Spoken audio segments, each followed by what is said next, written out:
while you and me repeat. This bittersweet heat is suffocating. I'm waiting and always hesitating. Kryptonite desires set my heart afire. Heart on fire. Set my heart afire.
Suffocating.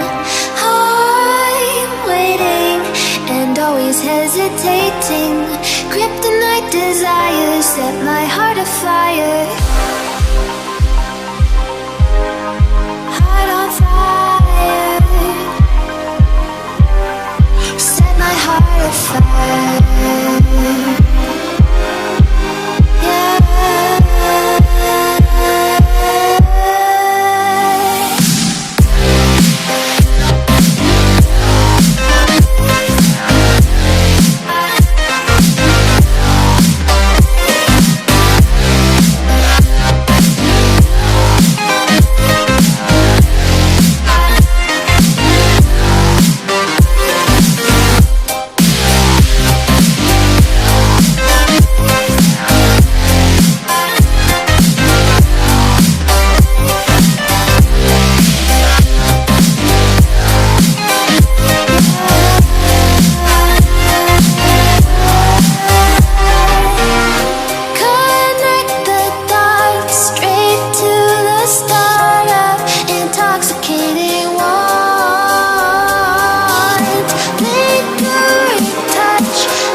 Hey, what's up guys? Welcome back to the channel. Today we have a very special video for you. I'm here with Sterling from Sterling's Silver Shop. You can see his Instagram. I've got a link to that down in the description. He does some really unique designs that are really different from mine. Yeah, so we're going to be combining both our specialties to make some really unique rings. And in light of Marvel's Avengers Infinity War that comes out today, we're going to make a ring that represents Thanos' Infinity Gauntlet. So it's gonna be a really, really unique ring. Very excited to get working on it. We're gonna use some Meteorite as well as just some real gold. I've never even done that on this channel. So it's gonna be a lot of fun for me to do, and I hope it's a lot of fun for you guys to watch. So let's go ahead and get started. So if you guys are familiar with my channel, it should come as no surprise to you that we're gonna start off with Meteorite. I love Meteorite. I think it goes well with a lot of things, and especially this ring. There's a lot of interplanetary and space things in the Avengers, and so I think the Meteorite fits the theme well, even though it's not necessarily used in the Gauntlet. And so the steps I'm taking here is I just want to square everything up on this. This is a blank that's just raw off the water jet. So I'm just cutting new surfaces onto everything. I'm hollowing out the inside just a little bit. And the reason that I'm not putting these up to size or trimming them down as much is because I want to leave them as big as possible. The larger they are, the more mass they have, and the more heat they can sustain before they start expanding. And that's very important for this project because we're going to be doing some gold soldering, and if the meteorite expands, that can really mess with things. So I'm just squaring it all up so we can fit it onto a mandrel, and then once I have it on the mandrel, I'm just going to shave it down ever so slightly so that it's got a new surface. That way when I put it back in the lathe jaws, it'll be perfectly centered. And I'm just shaving it down ever so slightly, that way it'll have a completely new surface. That way both the inner and outer diameter of this ring are going to be perfectly concentric. This will make it possible for me to put it back in the lathe jaws and have it perfectly centered.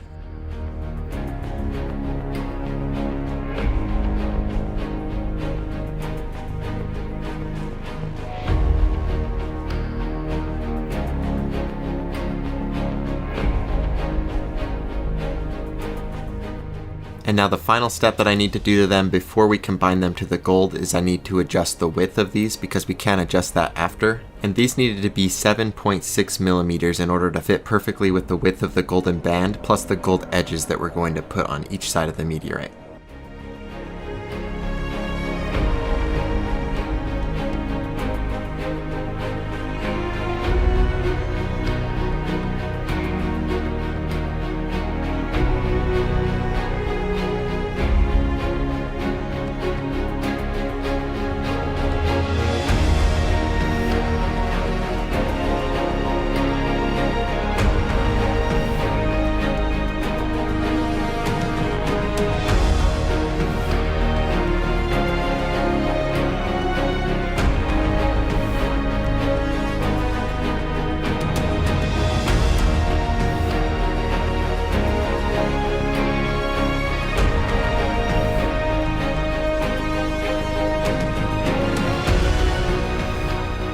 So now switching over to Sterling, what he's doing here is he's got this strip of gold, and this is 10 karat gold that we're working with. And you can see one of the profiles of it is curved while the other side is flat. That makes it so you can curve the strip into a circle, and then you'll have a comfort finish on the inside ready to go, and then the flat outside is ready to press fit into the meteorite. So Sterling measured it out to the size we want, and one thing that's good about gold is that it is malleable, so once he solders it together and gets it all shaped, he can do some final little adjusting. He's got a ring size reducer as well as an expander.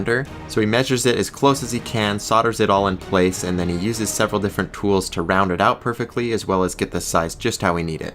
And then the last step before we combine the two materials is adding a sidewall to the edge of the ring, and he's just making this out of a piece of golden square stock. He curves the gold into the ring shape, and then he cuts it to the exact size that he wants, and then he solders it together as well as solders it onto the ring. And you can see the gold solder that he uses, he has to heat it all up and then it kind of sucks down into place. That makes it so it's a perfectly seamless ring. You can't tell that this was ever two pieces. So next we need to switch back over to the lathe and the meteorite, and this is where I'm going to be doing a final trimming to the inside diameter of them to get them to the exact size we need in order to do a press fitting. And this can be really tricky on meteorite because meteorite can be really fragile. It has a lot of natural fractures all throughout the material. So this is a really important step to be very careful on, because if you go too far, it'll be loose and it just won't have a press fit at all. You'd have to rely on gluing it in place and it just wouldn't be as good of a ring. But if you do it small enough, you're going to need a lot more pressure in order to get the gold to fit down in there. And like I said, that could result in cracking the ring. So I spent a lot of time here just trimming away fractions of a thousandth of an inch at a time,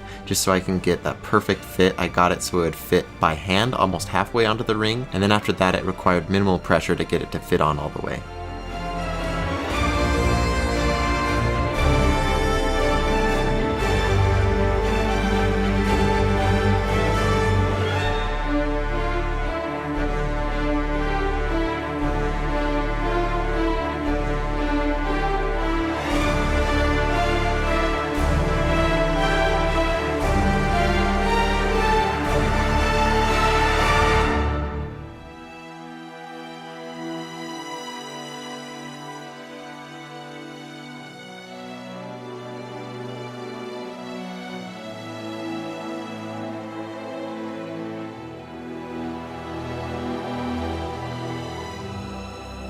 So now that we have both the gold and the meteorite combined, we're ready to add that final sidewall. So you can see Sterling's taking a very similar approach to this. He's just got that square flat stock and he curves it around the outer diameter of the ring. That just gets him a really good estimate of how long it needs to be, and then from here he's going to do a little bit of tweaking to get that perfect fit. So he cuts it and adds a little bit of flux. That prevents oxidation while you're hitting it with the torch, and he uses this bead of gold solder to get rid of the seam. And now it's time for a completely necessary slow motion shot. You can see this green flame coming off the ring. That's not from the flux, that's actually the green power of the time gemstone in the Infinity Gauntlet. The power is radiating from it, and it's actually powerful enough that it can go back in time before the gemstone was even there, and the ring still has power, and you can see that visually right now. So if you know someone that might have any doubts that this isn't the real deal, just show them this clip. There's no arguing with, just facts. And then after that, it's time to solder the sidewall onto the rest of the ring. So you can see he places those beads all around the ring. He uses enough so that when it melts, it will completely cover all around the outer diameter there.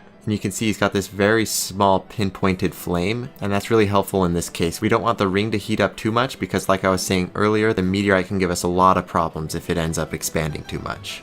Then after successfully completing that on both mine and Sterling's ring, I need to go back over to the lathe, mount them on my expanding ring mandrel here. And by the way, I have these available on my supplies website. There's a link to that in the description. And I just need to slowly trim down this meteorite. So I'm being really careful here. I'm using brand new sharp carbide bits on my lathe because at this point we're hours and hours into this ring. If we have anything go wrong, it's just gotta be a lot of wasted time. So from here on out, we make sure to be really careful with everything we do.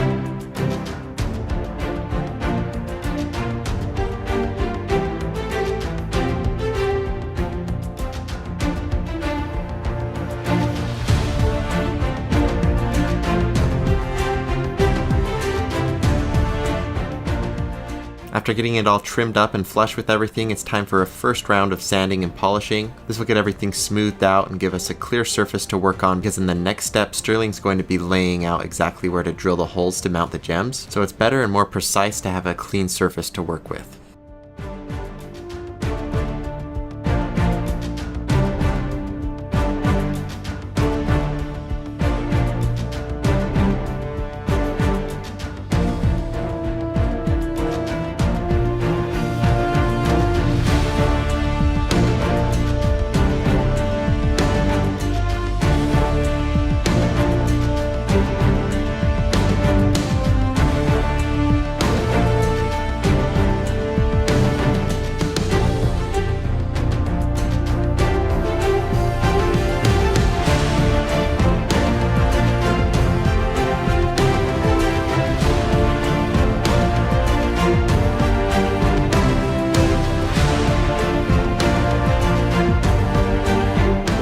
Now it's time to switch back over to Sterling's workstation, and he's going to be laying out the location of where to drill the holes, and that's going to be where we mount the gemstones. And this is something that Sterling put a lot of thought into. You'll notice at the end how exactly they're laid out. You can see we've got the yellow gemstone right in the middle. That signifies the stone on the back of Thanos' palm.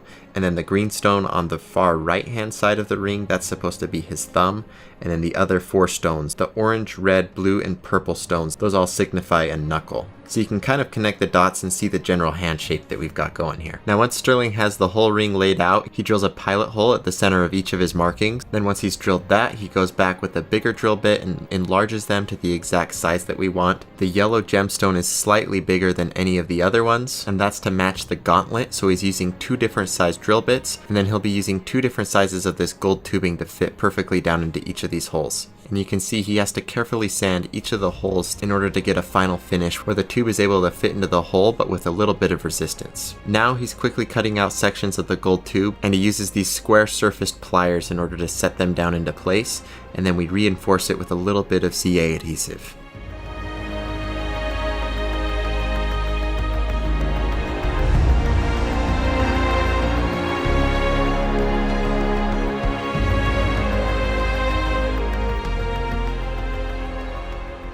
Now he's using what's called a setting burr, and he's cutting a conical shape into the tubing here. That way it'll perfectly match the bottom of the gemstone, so it'll sit perfectly down in there. So he does the 5 smallest settings first, and then he's going to place in those first 5 before he does the last bigger one. And this final tool that you see him using, this is kind of similar to that setting burr you saw him see earlier, but it's opposite. So it's a conical shape, but it's going inwards into the tool. And what that does is it crimps the gold down around the edges of the gem. That way it's completely locked into place. And then he repeats the exact same process just with different size tools. He's got a complete set of these, so a whole bunch of these tools just in different sizes. So he just needs to pick the right one for the diameter of the gemstone. Now we've got everything put together for these rings. We've got all the shaping, the sizing, the setting, all of that done. And now it's time for the part we've all been waiting for. We're gonna chuck these things in acid. And this was kind of nerve-wracking. We were sure to do a few tests before, so we threw some of the gems in acid that weren't set into the rings, as well as the gold, just to make sure nothing reacted in a negative way. And the acid had 0 effects on those, so we went ahead, threw these in the acid, and about 30 minutes later we were left with this amazing etch, and this just looks so good pulling these out. As a final step, I went and did a final polishing on the gold, and these were done, and this ring just looks so good in my opinion. There's a lot of contrast going on with this ring, a ton of different colors. We've got all the different colors of gemstones, as well as that golden color coming from the gold, of course. And then the meteorite, it's that dark gray, it's a matte finish as opposed to the more shiny gemstones as well as the gold. And then the patterns on the meteorite, they're just amazing. I never get tired of them. So I just think this is such an amazing ring to look at. There's a lot going on. I don't think it's too much. And this was kind of a tricky design to pull off. We've got a ton of different colors that we needed to utilize based on all the colors of the infinity stones. And then there's just a lot of the stones, so we had to cram 6 of these in here. But all in all, I literally could not be happier with this ring. I think it's one of the coolest things that I've ever done. I'm just so glad I could be a part of it. Sterling was such a big help in making this possible. So I just wanted to give a big thank you to him. If you guys thought this was a cool video, make sure to check out his Instagram because he's got a lot of other cool, unique ring designs. And if you're wondering, we are going to sell a few of these. So we're going to be selling 5 of these. We're both going to have them listed on our website. And we just want to do this as a super limited run. These rings are a ton of work to make. We both just worked on these non-stop until 11:30 p.m. to get these done in time. So if you're interested in this ring or any of my other rings, there's links to literally everything down in the description. So I've got a link to my ring website as well as my supplies website. That's for if you want to make rings yourself. I also have my Instagram as well as Sterling's Instagram, his website, all of that. So thank you so much for watching. This was definitely a worthwhile ring to make, and I hope you all thought that this was a worthwhile video to watch. Be sure to subscribe if you do, and then as a final secret for you guys still watching at this point, I know this is a very small percentage of you, so I want to reward you guys. Over on my Instagram, I'm going to do an Amazon gift card giveaway, and I'll do these at the end of my videos a lot just to kind of reward you guys for sticking around. So what you need to do is you need to go over to my Instagram, and I have a picture posted of these 2 rings that we made, and to enter, all you need to do is just comment "Thanos is mean" with a frowny face. And 2 weeks from today, I'll just select a winner at random. I'll DM you to confirm everything, and I'll send you your Amazon gift card. Thank you guys for watching, and I'll see you in the next one. Hello my dudes, and welcome back to my channel. I've got a little bit of a different video for you today, so I hope you'll enjoy it. I'm working on a complex custom ring, and it's a little more technical than most of the rings I make, and it involves the use of a mill, which I've never used in a video before. And so for these reasons, I'm going to split this project into 2 videos. This will let me show you exactly how I progress, and it'll also give you a look into some of the decision making that I have when I'm making a new type of ring for the first time. I've also got some new equipment in the mill that I'm going to need to finish up this ring, like some new end mills as well as a new ring mandrel. So I wanted to share this video with you guys and make sure I got a video uploaded this Wednesday. So let me know what you think of the new video down in the comments. So as you probably guessed by the title of this video, I'll be making a green lantern ring, and it's going to be made out of a solid piece of meteorite. So I had to find a massive chunk of meteorite for this, and then I had to get a custom ring blank cut out by a water jet. So you can see I've got this squared off ring shape cut into this slab of meteorite. And then you can see I'm comparing it here to this other green lantern ring I have. This was actually sent to me by the customer, so I'd have something to pattern it after. He's a really cool guy, and he's a big fan of Green Lantern, so we're going to attempt to make just one of the coolest Green Lantern rings ever. Now I'm going to draw some basic angles on the square edges of the ring blank, and then I'll use the belt sander to sand it down.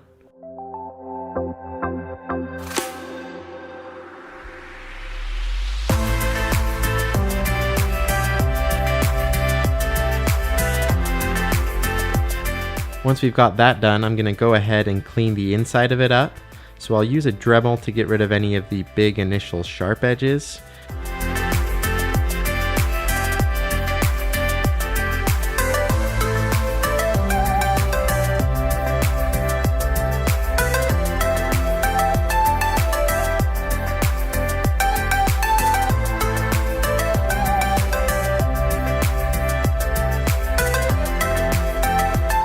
And then I'll finish smoothing it out here on the lathe.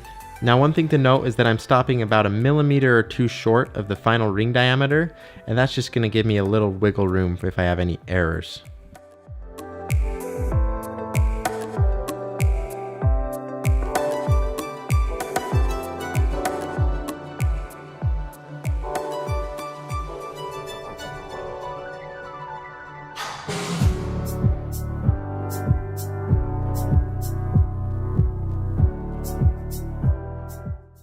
Now the last thing I'm going to do for this first video will be squaring up the face of the ring using the mill. This will leave us with a nice even ring blank that I can carefully lay out, so that all I'll have left to do is to remove a bit more of material from the ring and then give it its classic green lantern shaping and styling. And I'm going to use the mill for most of that.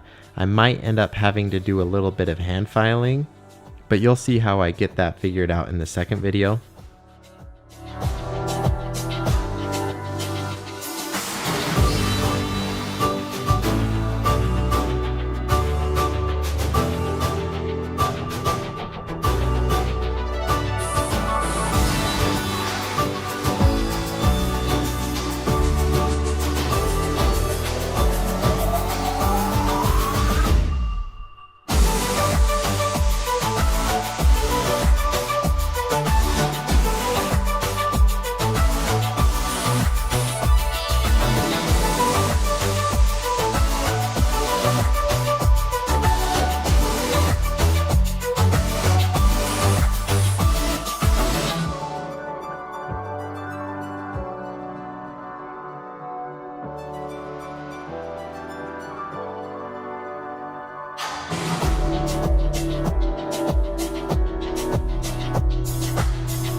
So at this point we're left with a nice ring blank. We've got a lot of the general shaping done, so I'm able to imagine a little better exactly how I'm going to go about finishing all the shaping we'll need to do for it.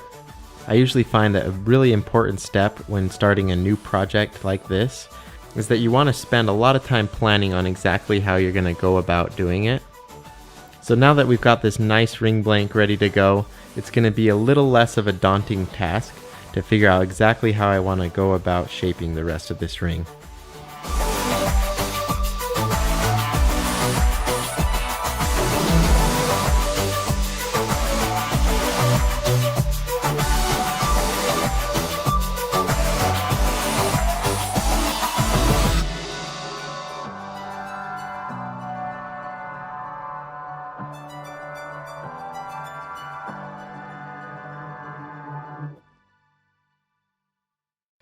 So that's going to be it for this video. Stay tuned for part 2, which I will hopefully be posting a week from today, just depending on how long it takes me to finish this. If you've got any suggestions or feedback for me, please leave those down in the comments. I'll read them all, and it might actually help me in finishing up this ring. I also wanted to suggest that you guys follow me on Instagram. I've got a link to that in the description. I post a lot more on Instagram, and I just post a lot of the rings that I'm working on, and then it gives you a bit more of a behind the scenes look at what I'm up to. So follow me there if you haven't. You can also subscribe to the channel if you want to see more project videos like this, and I will see you all on Saturday. What's up, my dudes? This week's video is going to be of a fairly technical ring. It's going to be made of quite a few different parts and require a lot of steps and processes to get the final product we're going for.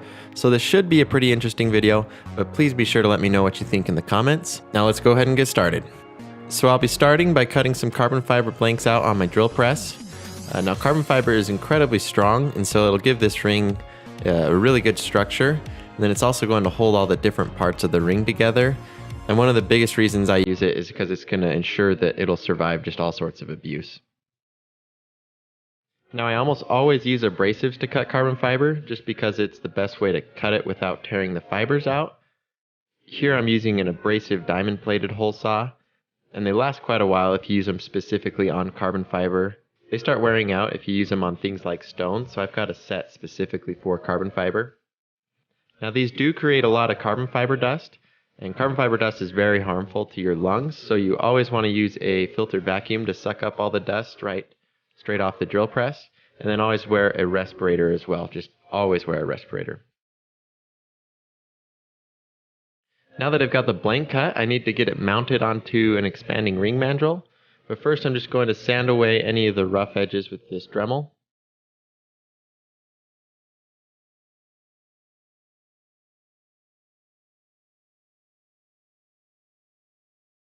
Now that I've got the blank securely mounted, I need to start shaping it with this lathe bit. I'm trimming down the outer diameter to make the blank a little more manageable, and then I'll begin shaving down the right half of the blank to get the actual shape and dimensions that I need.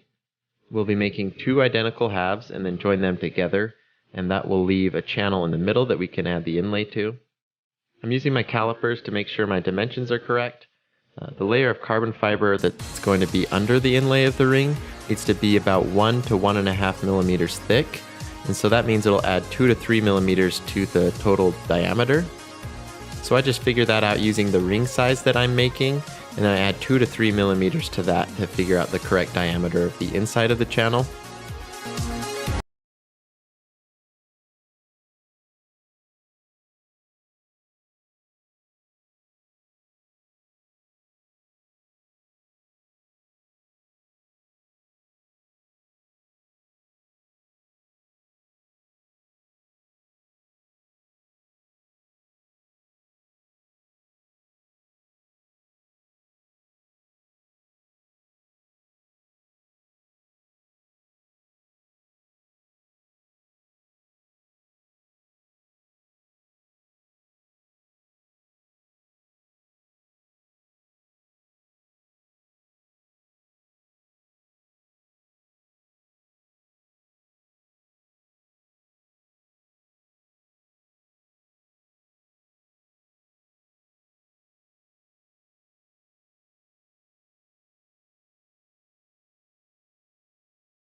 By adding some meteorite fragments, and I need to do this in a way that looks good but still keeps a natural look, so I gotta add somewhat of a random element to the way I space the pieces out. And once I get those in place, I'll add the glow powder, and that will fill in the rest of the inlay.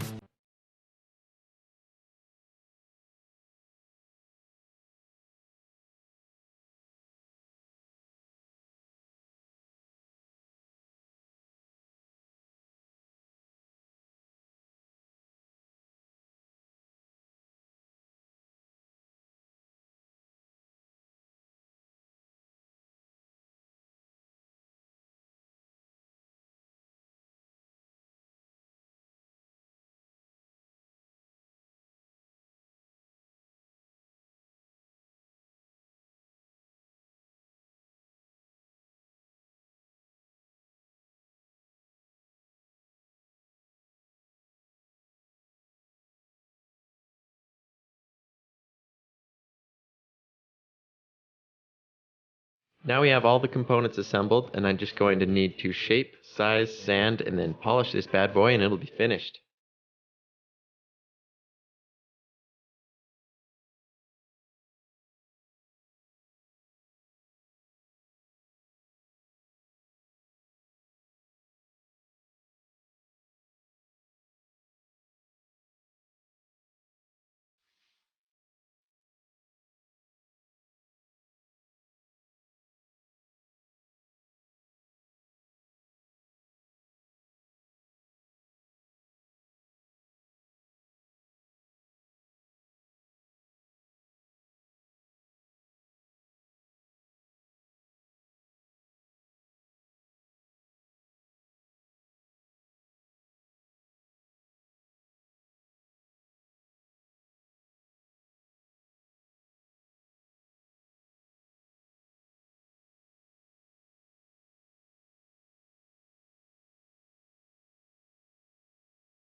And here it is all done. You can see this really cool red glow it puts off in the dark. Now I don't frequently use red glow as it's one of the dimmest glowing colors, but that's definitely not to say it's not one of the best looking colors when it actually is glowing, and I think it looks amazing. Anyways guys, I really hope you enjoyed this video. This was a fun ring to make, and it did take me almost 10 hours to make it actually, but I'd say the results are definitely worth it. But let me know what you think in the comments, and do let me know if you have any suggestions for me. Leave those down in the comments. I'll be sure to read all of them, and if you got any questions for me, I'll do my best to get back to you as well. I've also got a bunch of links in the description if you're interested in seeing more of my work. There's a link to my website where you can see all the rings I have for sale. Then I've got a link to the blog post we wrote up for this ring as well. We posted the blog like every week, so that's a great place to get a more in-depth look at the projects we're working on. Also, I post a ton of ring pictures on my Instagram, so you can follow me there as well. If you follow me on Instagram, comment on one of my pictures and let me know you came from YouTube. Anyways, I want to thank you all for watching. You can subscribe if you enjoyed the video, and I will see you all on Saturday. Hello YouTube, in this video we're going to be making a really cool ring. You can see right here I've got a black ceramic ring blank. These are really cool. And I'll show you how it compares to my carbon fiber ring. It's just really dark, and then ceramic's also really lightweight, just like carbon fiber, and it's also extremely scratch resistant, so it's really hard to scratch one of these. And what we're going to be doing is adding an inlay that includes some meteorite fragments. I've got them in this little vial here. It's held on there with a magnet. And then we're also going to add some shavings in there just to add a little more, just some interesting details to it. And then we're going to add this black glow powder. And what we've done here is we used green glow powder. So just this right here. I can get it glowing for you using just a UV light. And then I'll turn off this overhead light so you can see it better. There, you can see that glowing. And then I'll show you how this compares. It's never as bright when you add color pigment to it. So you can see that.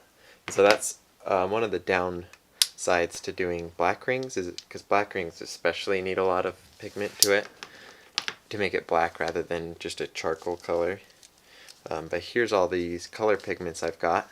And once again, like I say in every single one of my videos, I have links in the description to anything that you see me use. And if it's something weird that you see me use that I don't have in the description, let me know in the comments, and I am really good at getting back to you there, or other viewers might be helpful as well. But here's all these glow pigments. All I did was I got the black powder, and then I added this green glow powder into this vial, and then I mixed it until I got that. It's a pretty dark gray color. If I add more black powder to it, it's not going to make it very darker, but it's going to diminish the glow. And then once we add the cyan acrylate glue to this, it's going to make it a lot darker, just like how if you get something wet it looks darker.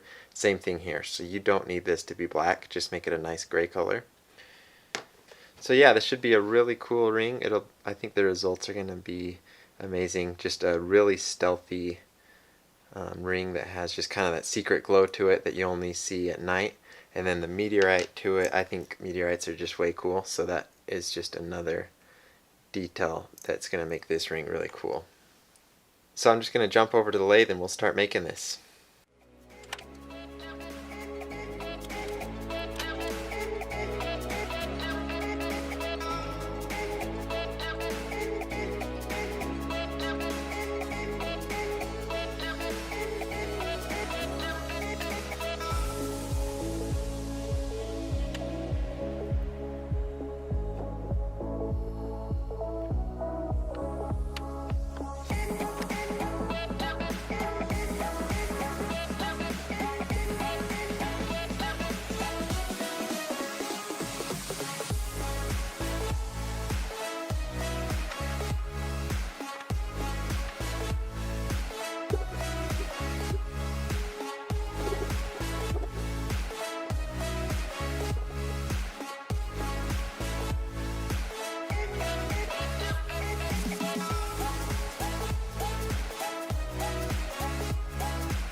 Alright, here the ring is finished.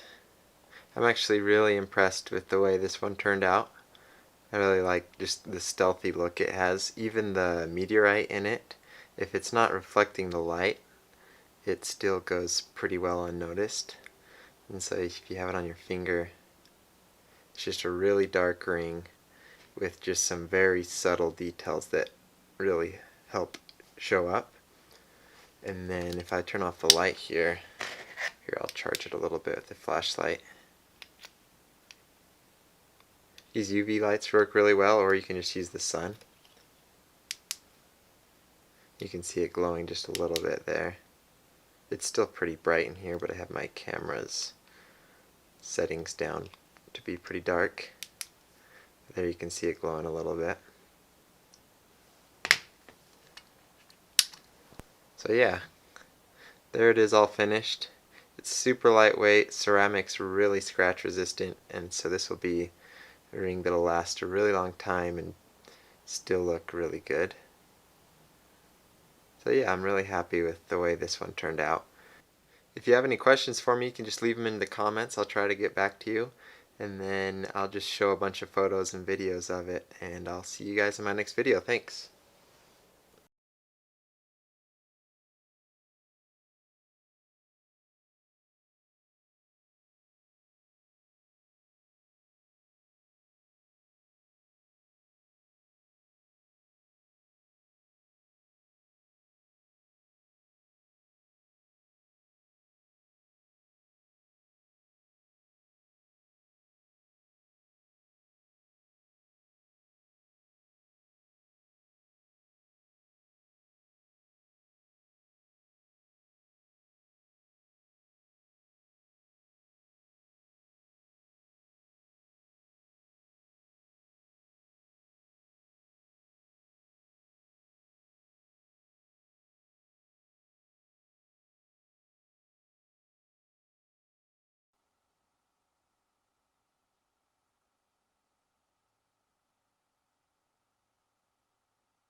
Hey, what's up guys? In today's video, I'm going to be making a really special ring for my friend Sean.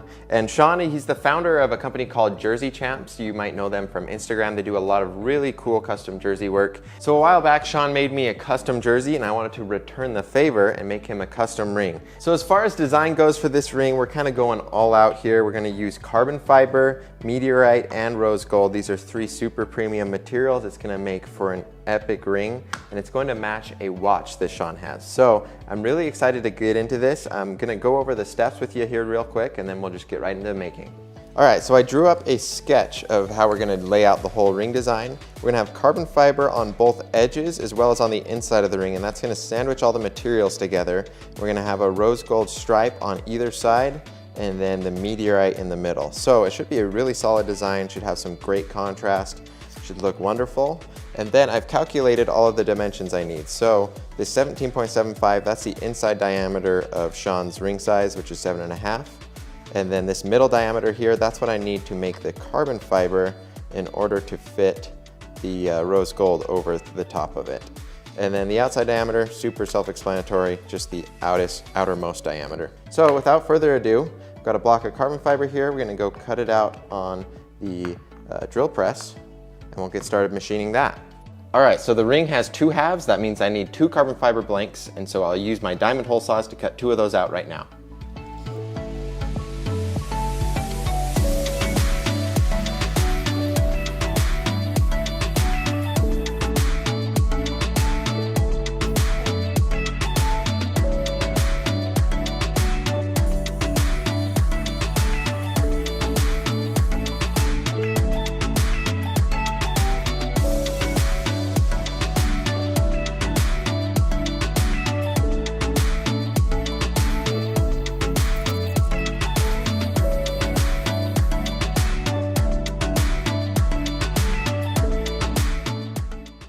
So now I'm going to use one of my handy Patrick Adair Supplies ring mandrels, shameless plug, link to those in the description.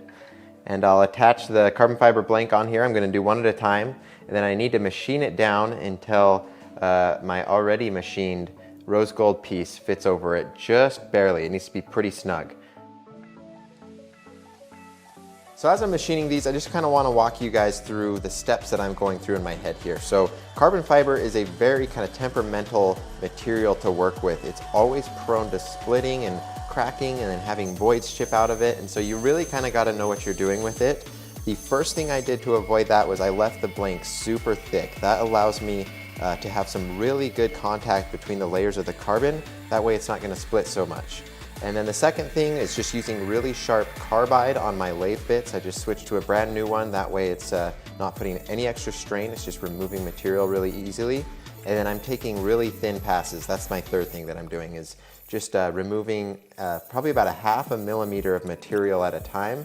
And I'm just going slow, taking my time. And then the fourth and final thing is I'm keeping it cool. So that's what you see me just spraying this water on here, keeping it cool. That keeps down the dust as well as keeps it holding together. And because this blank is so thick, I've got a lot of material to remove on the inside. And I know what you're thinking, like, isn't the carbon fiber gonna crack when you cut it at the end? And isn't that even worse, because then you have to start all the way over? And the trick that I do there is I use abrasives. So you'll see what I do. Rather than using the lathe bit, which is really harsh and can really cause cracks and damage to it, I'm just gonna use sandpaper, and I'm just gonna slowly sand the whole thing away until I've got it to the thickness I want.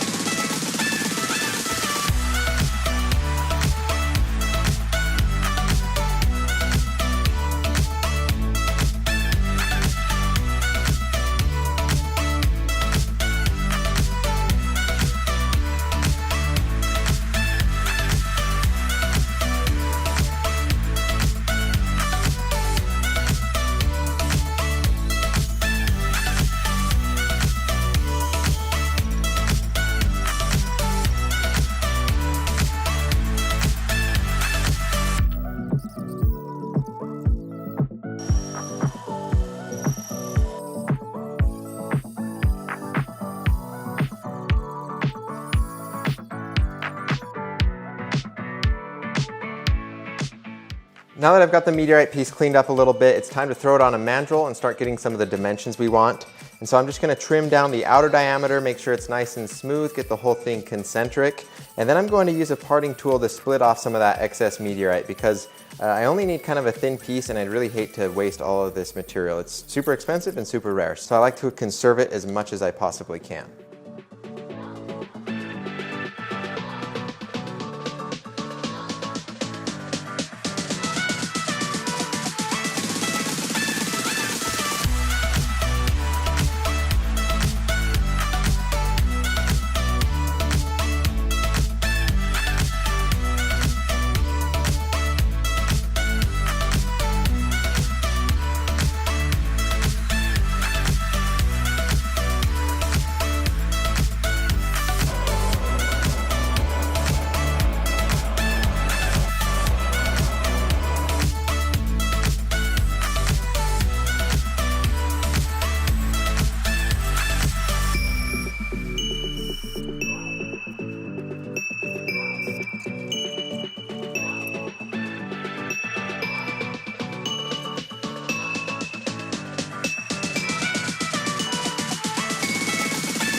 All right, I've got all of the components pretty much ready. Still have a couple of little things I need to do to the meteorite.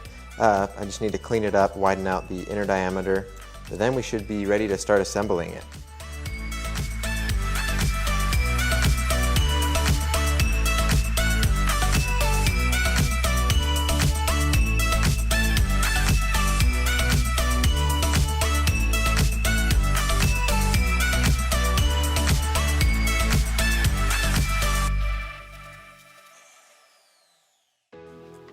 Alright, I typically use my small lathe in my videos, but I need to switch over here to use my collet chuck because this is such a thin piece of meteorite. I don't want to put too much pressure with just the 3-jaw chuck on there. That's going to leave us with the risk of it cracking. So this collet, what it'll do Just put it in place. Suck it in. And that'll just hold it in place without putting such high pressure on those 3 points like the 3-jaw chuck does. So I'll just tighten this in place, and machine it out just like I would on my other lathe.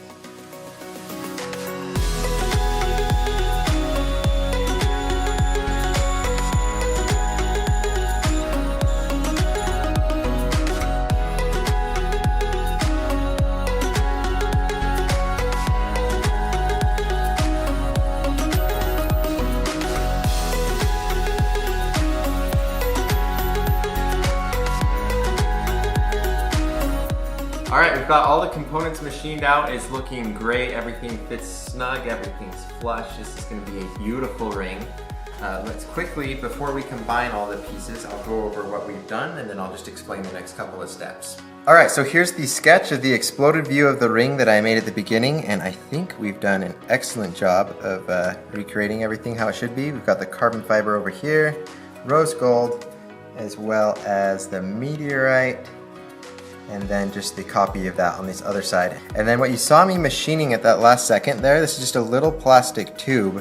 This is gonna be super helpful in gluing everything together. So it's machined so it really tightly fits the carbon fiber on there, but it's important that it actually does fit. And then it rests against this shoulder here, so it can't go any further. So it stops there. And then I'll put glue on each component individually, press it all together, and then this will allow me, and what's important here is, you see the white, it doesn't come to that edge quite all the way. It's important that the vise will put pressure here as well as here, and because of the shoulder, it's going to sandwich it just like this pretty much. But we're not going to end up gluing the ring to the vise, which is what's very important because it's going to rip itself apart at the end. Then, once we've got this, we're gonna have the problem of this being stuck to it. So we just need to machine that away. Should be really quick and easy. Then at that point, we're going to shape the ring, get it all to its final dimensions. The last steps we'll need to do is going to be an etch to the meteorite and then just polishing it up. So we're in the home stretch, it's looking great. Let's go ahead and jump into it. All right, we're ready to start gluing everything together. I'm going to be using CA glue for this. I kept it in the fridge. That'll give me a little bit better working time.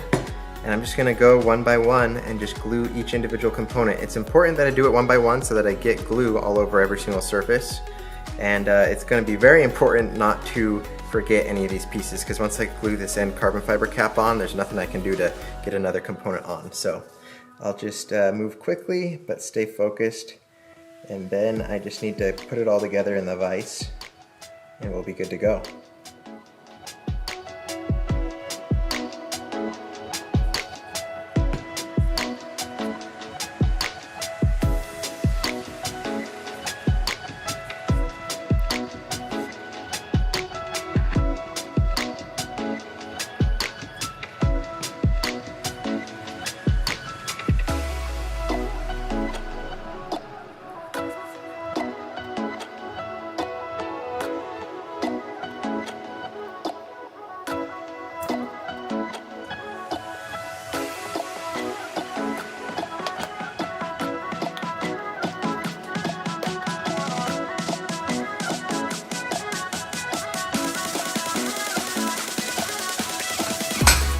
All right, everything's all glued up. I went ahead and sanded away the majority of the plastic, and now I'll just use the lathe to remove any remaining bits.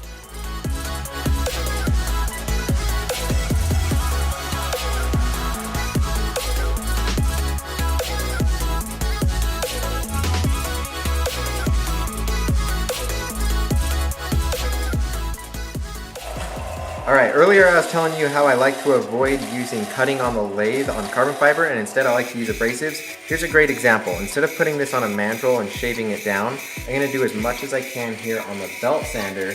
That should avoid any risk of splintering and cracking of the carbon fiber. We definitely don't want that to happen at this stage.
All right, I've got the outer diameter all shaved down. It's perfectly smooth. It's looking great.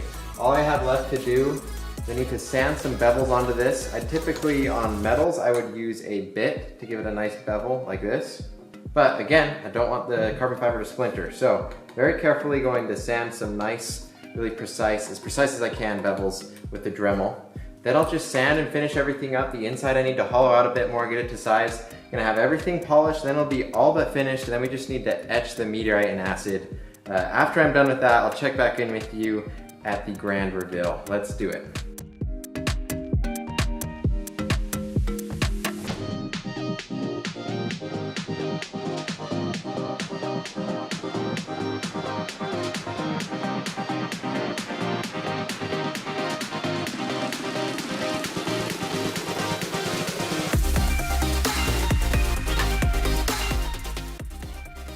All right, for finishing, I'm just gonna go through all the different grits of sandpaper like you've seen me do before. But what's new here is this is a new Patrick Adair Supplies polish. We developed it specifically for jewelry, and it's a super effective polish. It'll leave us a fantastic finish. I promise you, you won't find anything better.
All right, this thing's finished.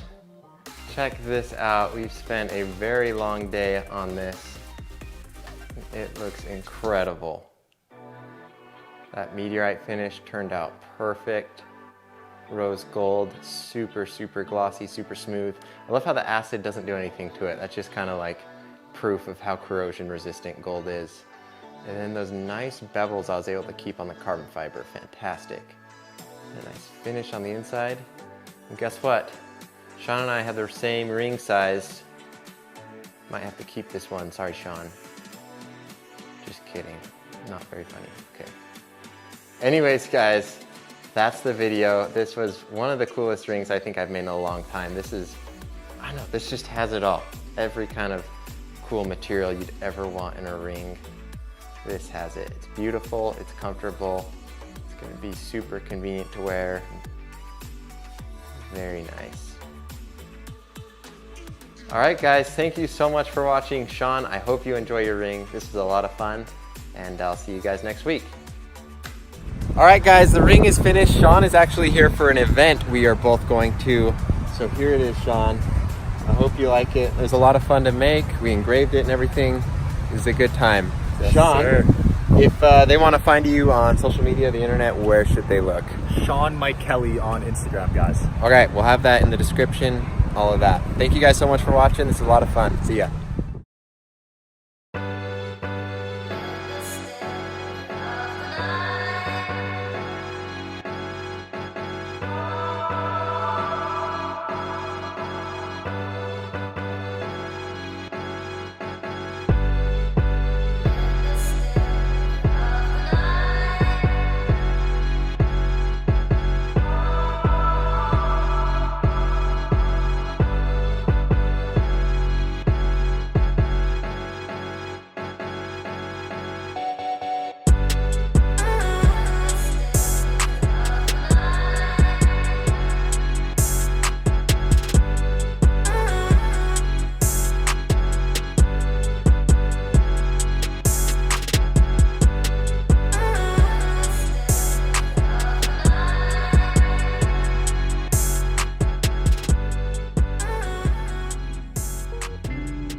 Hey YouTube, this week's video is going to be a bit experimental, and this is going to be my first attempt at making multiple rings at once.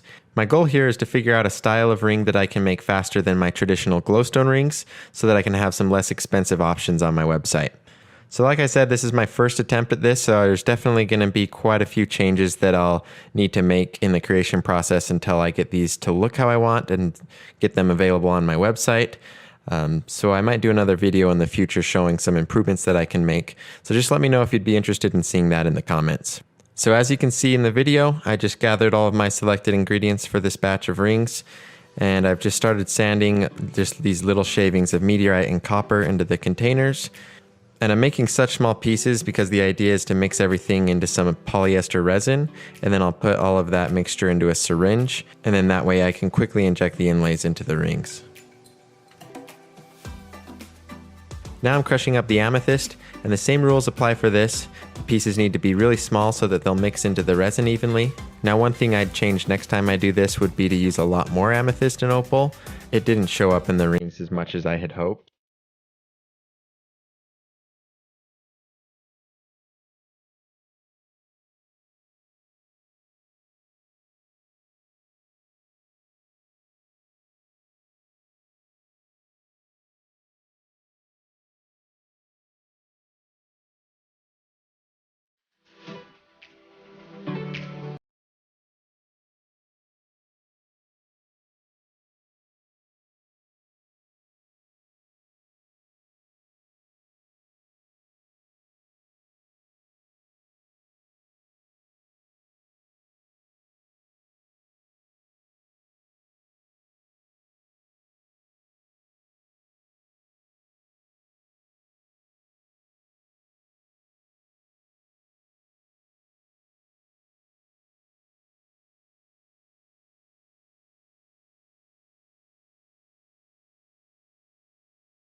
Now I need to mount the rings that I'll be using onto this aluminum rod. I've got a selection here of tungsten, ceramic, and titanium rings. And this was kind of a challenge to figure out how to fit them all on here, because usually I only have one ring and I can just use my simple expanding ring mandrel to do that. So my solution for this was to have this aluminum rod that was thin enough that even the smallest ring would fit onto it. And then I'll carefully wrap this electric tape around it until it just gives a nice snug fit with the ring, but not necessarily super tight. And then I'm adding a dab of super glue so it'll secure it in place.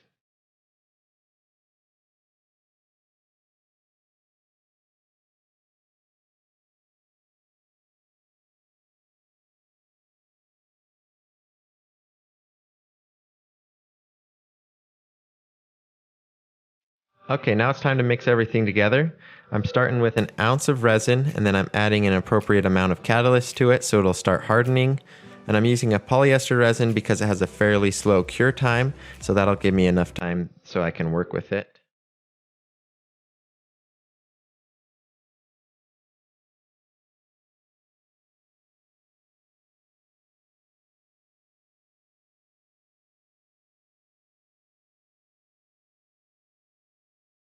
Now I'm just mixing in all the ingredients one by one. Now it doesn't really matter what order you use, but you just need to make sure that they get mixed properly.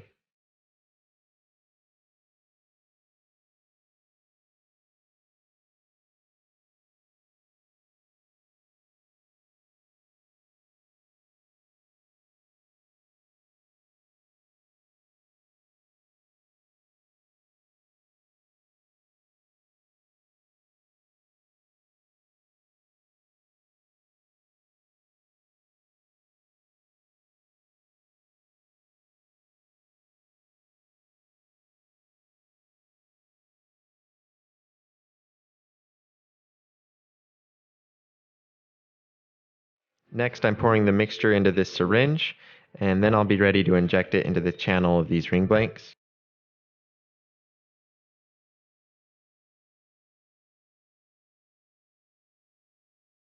So here I'm making sure to completely fill the ring inlays. This resulted in there being a lot of excess resin, but I'd rather have more and have to cut it away than not have enough and wait for it to have to cure again if I need to add a little more.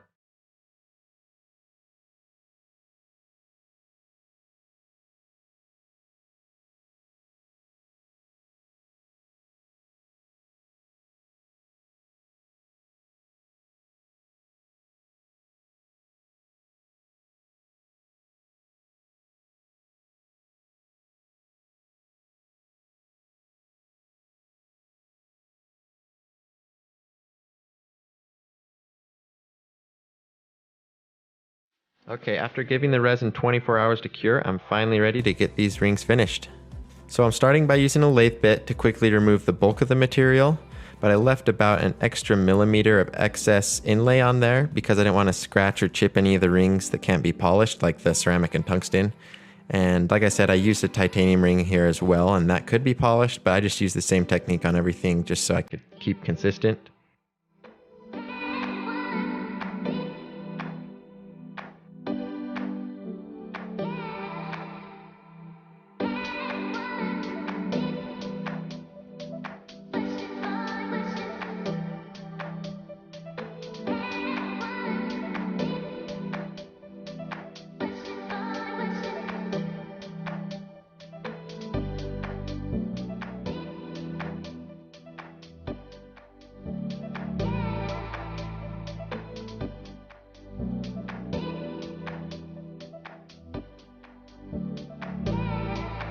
Now to get rid of that excess inlay, I'm just using a Dremel to sand it away, getting everything flush, and then I'm switching to sandpaper. So I'm going from 220 grit all the way up to 800 grit, and that'll give it a really nice finish, and then I'm going to do all the polishing on the buffing wheel here.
And here the rings are totally finished.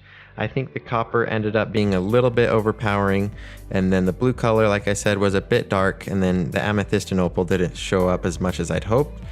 But overall, I'm really happy with the way they turned out, and it was really promising. All of those problems I can definitely fix in a next attempt, so it's just going to take a few tries. With any luck, I should be able to get these figured out and have them on my website as soon as possible. Now let me know in the comments if you have any feedback for me, or if you just have any suggestions for future versions of these rings. There's like an infinite number of options I could do. I could use so many materials for these, so if it's something that can be crushed up, it can probably get in this ring. So just let me know what your suggestions are in the comments and I'll be sure to read them. Now, if you're interested in a ring like this, something similar, I do a lot of glow rings and a bunch of other rings made out of things like Meteorite or superconductor. So if you want to check that out, there's a link to my website in the description. And if you even want something totally custom, you can just go to my website and contact me through there. And if you want to see a behind the scenes look at everything I'm up to, then make sure to give me a follow on Instagram. That link is down in the description as well. Anyways, guys, that's all I have for you this week. If you liked the video, then go ahead and give it a like, and make sure to subscribe if you want to see my future videos. I hope you all have an awesome weekend, and I will see you all next Wednesday.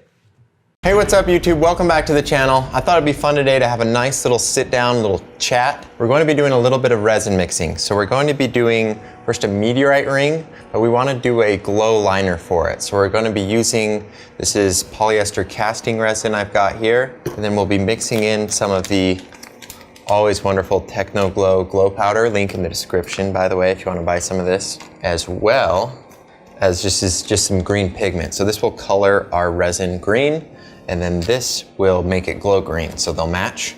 You can actually do it different. You can put in red pigment and have it glow green, whatever you want to do. But it's usually a good idea just to match them. That way there's nothing really unexpected going on. You can get some cool, crazy combinations though, if you want to get into that. But we're going to keep things simple in today's video. Essentially the idea is we're taking this meteorite ring blank we've got here. We actually get these cut by the water jet channel. So they take these slabs that we have and we have to work around a bunch of cracks and different challenges that they have. So you can see we can't exactly utilize the entire slab. So they can be pretty tricky. They're hard and finicky to work with, and there can even be hidden cracks that your ring will just fall apart halfway through.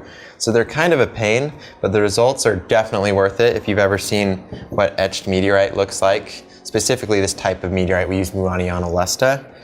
And so we're going to be hollowing this out, getting it to size. We're also going to be casting a rod of glow resin. So I've got this piece of PVC tubing, and we're just going to be using that. I've got duct tape here. And this is going to be a very, very kind of bare bones, as basic as it gets casting technique. It would be best to have kind of like a silicone mold, something better than that, or even use some mold release. But this is just kind of a quick and dirty prototype. And so that's the reason you'll see me using this. Then there's also a chance of any of the glow powder or pigment settling. So basically if you put too much of it in there, it can't stay suspended in the resin perfectly. So you'll get kind of a gradient where it's got less glow powder and pigment at the top and it gets denser towards the bottom. And so that's why we're doing such a big piece, even though we need to do one ring. This way it's kind of hard to mess up. So if we do get a kind of messed up spot here at the bottom, that's okay, because we're gonna have a big section here. But in future videos, I definitely would like to get into using some better molds, maybe silicone, like I said. So let me know if that's something that interests you. I think there's a lot of fun possibilities we could do with resin. Anyways, I think that's enough talking. What we'll do is we'll take our scale. I need to weigh out exactly how much resin I need and then add a certain number of drops of catalyst to that to get it to harden. You can add more or less depending on how quickly you want it to cure, things like that. So we'll go into that a little bit. And then we'll need to swirl in some of our pigment and our glow powder. And then we need to make sure this is a bubble-free casting. So we're going to be using a combination of the vacuum chamber to degas the resin and then a pressure pot to crush any of the remaining bubbles that are left in it. And that should give us a totally bubble-free casting. So without further ado, let's go ahead and jump right into it. So I'm just quickly weighing out the amount of resin that we'll need. It doesn't need to be super precise, but this just gives us a really good idea so we'll know how much catalyst to use later. And then I'm shaking in a little bit of this green pigment here, and I'm going to start with a little bit and slowly add more and more. I'd much rather have too little and have to add more pigment than to add more resin to it. Then we'll be left with way too much resin. That's just wasteful. And then you'll see I swirl in as much glow powder as I can, and I added it multiple times, and you want to be careful not to do too much. The resin can only sustain a certain amount of glow powder, so if you go over that, that's where you can run into some issues. So I'm being careful, adding it slowly, but I eventually get the results I want. Now I'm pouring the mix into the PVC pipe like I said, and then we're transferring it over to the vacuum chamber, and we just turn that on, and it takes about 10 minutes. And you do need to be pretty quick, because I've already mixed in the catalyst, and if I'm not fast enough, this will turn into a jelly and get permanent bubbles trapped in it, so we got to be pretty quick.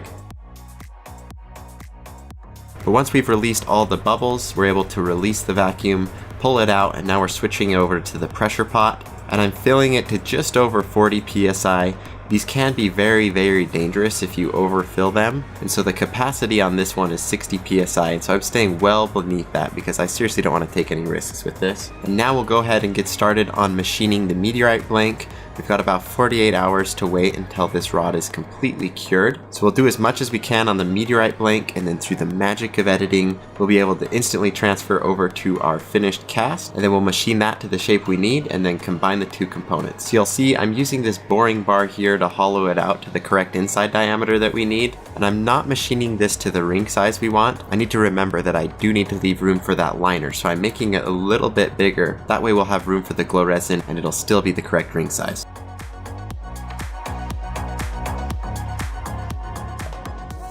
Now I'm just going to trim up the outside. I'll do the bulk of the machining that needs to be done with it, because once we combine the two materials, we'll be much further along, and if I mess anything up, it's just going to be wasting even more time. So I'm getting it as close as I can, but I'll save a few of the finishing touches till the end once we've got all the materials combined.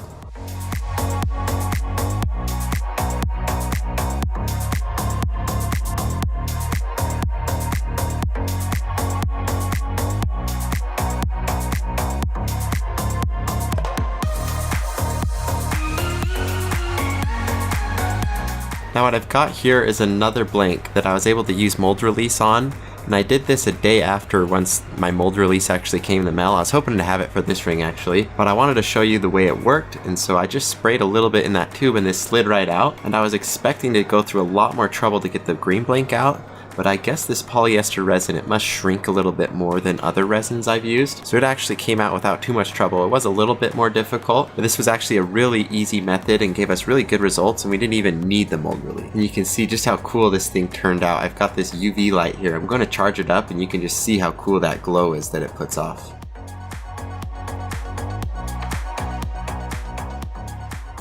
Now that we're done messing around, we need to go ahead and trim the rod down to the correct outer diameter that we need. We want this to snugly fit inside of the Meteorite blank. You'll see I very slowly trim it down, and I even mess up a few times. I go a little bit too far, and you'd be amazed at how close you have to get it in order for it to be a nice fit. Even the slightest fraction of a turn with my control dials for the lathe will be the difference between a sloppy loose fit and a perfect nice fit. So every time the fit isn't close enough, you'll see me create another step, and so we can just try again. And I don't want any of the material that I messed up on to go to waste, and so I'll be sure to save that, and I can use it on a smaller size of ring.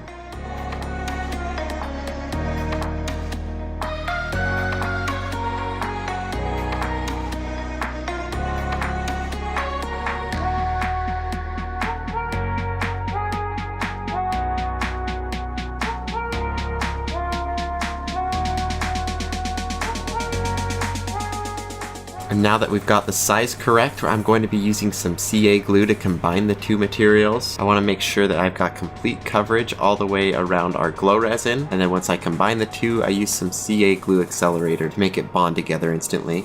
Now it's time to go ahead and machine the resin a bit more. We need to cut a hole in the middle of it, and then use the boring bar to trim it closer to the size we want. I'm going to stop a little bit before we get there because I want to leave some space to do some really good sanding, make sure it's a perfectly smooth finish.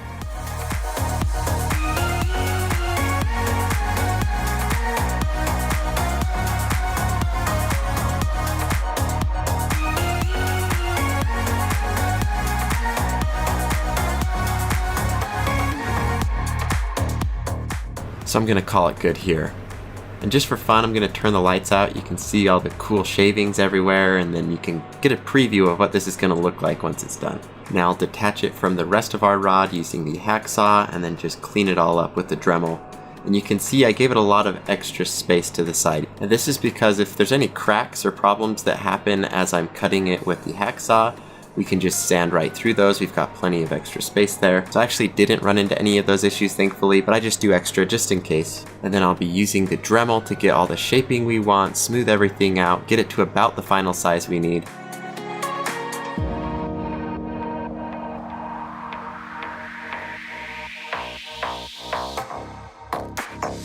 And just so you know, the customer requested a size 11 1/4, so I'm stopping with the Dremel at about a size 11, and then from here on out we'll use sandpaper.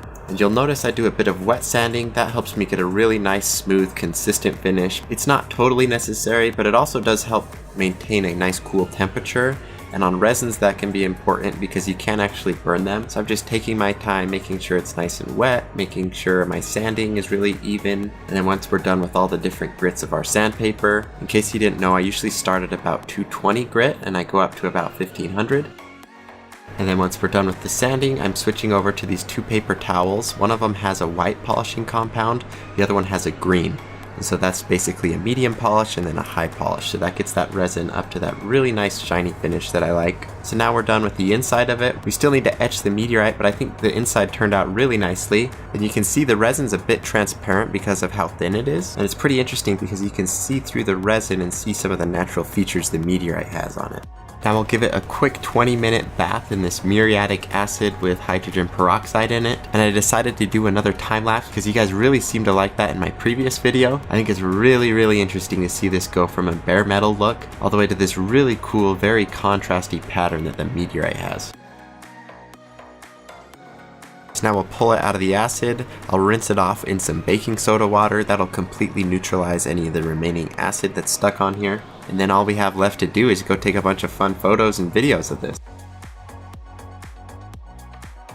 The patterns on the meteorite are really fun to photograph. It looks completely different from multiple different angles, so I've got a spinning video of it. You can check out all the different patterns and features it has. Then it also glows, so that's also another place where I have a lot of fun taking pictures of the ring. So this is a really versatile ring. It looks really cool in a lot of different circumstances. The patterns on these completely blow everyone away that I show a ring to. And then that glow is really amazing. It's something that no one really would expect to come from a ring, and it's always a good conversation starter. You can even use your phone flashlight to supercharge that glow to the point where you can see it in daylight. So I think this would be a really interesting ring to show off. So that's it for this ring, guys. I'm about to switch back over to me doing the outro, but real quick, I got a little secret for you. I'm actually doing a giveaway on my Instagram where I give away a Damascus ring. If you haven't seen that, it's really cool. It's two different types of titanium that have been blended together. And then once you machine a ring out of it, you can actually heat treat it to make it turn different colors. So you get a lot of cool purples and blues, and you can see all the swirled patterns of the two different types that have been mixed together. So it's a really unique and interesting ring. And I usually sell them for $700 on my website. So if you've been wanting one of these rings, now is a great time to get one for free. And I'm doing it on my Instagram because I want to do it for kind of like my most hardcore followers, someone who actually appreciate this ring and like it. And so even though I've got like 270,000 followers on YouTube, I only have like 30,000 on Instagram, so your chances are way higher there. So you can follow the link I've got in the description. All you need to do is follow my page and comment on the post. So it's super simple, and I wish you all the best of luck. Thank you all so much for watching this video. If this is your first time on my channel, you can subscribe by clicking the PAD logo that just popped up on the right. If you're interested in buying a ring, I've got a link to my website just right below me. And if you're interested in making rings, there's a link in the description to that. I've got a supplies website and a rings website. And then in that bottom right hand corner, that's a video of mine that YouTube, based on your interests, is actually recommending specifically to you. So if you want to see another cool ring video, click on that. But thank you so much for watching, and I'll see you in the next one. Hey everyone, this is my wife Carly. Hello. So what are we going to be doing today? We're going to be making your wedding ring. Yep, so this is going to be a really special moment in my career as a ring maker and just as a human being in general. I'm really excited to be sharing it with you guys. You guys mean so much to me. So without further ado, should we get started? Let's get started. Cool. Shall we? Shall we? First, I'll draw a dimension cross-section view of the ring. I always like to start here when I'm doing a complicated ring. It just makes all of the steps so much easier. Now, because this is going to be my wedding ring, I wanted to have Carly, my wife, be as involved as possible just to make the ring that much more special. So I'll have her explain the steps that she does. Now, I spent a lot of time considering what exactly I wanted to go in my wedding ring. There was at least 10 materials that I considered having in the ring, but the 3 materials I decided to use are meteorite, rose gold, and carbon fiber. These are 3 of my favorite ring materials, and together they look amazing. Plus, all 3 of these have somewhat of a sentimental value to me as a ring maker. Next, we selected a ring blank and used a hydraulic press to separate it from the main piece of meteorite.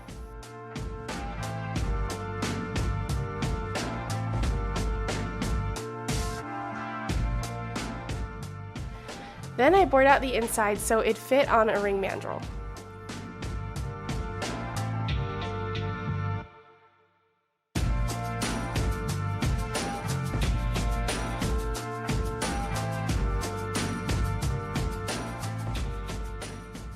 Now this next step was a little bit tricky because this blank was so uneven. I had to carefully and slowly even it out using my carbide lathe bit, and because it was so uneven, it was violently shaking the lathe back and forth as I was doing this. So that's just an example of how Meteorite can be just a little bit trickier to work with than just a standard raw metal.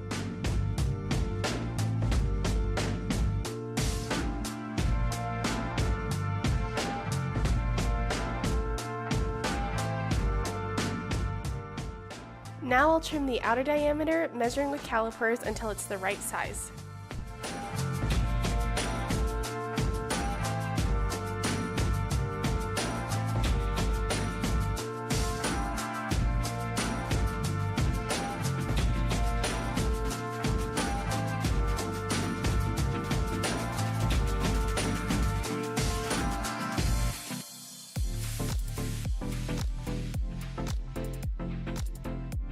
Now that the outside is perfectly circular, we can accurately size up the inside to its final dimensions.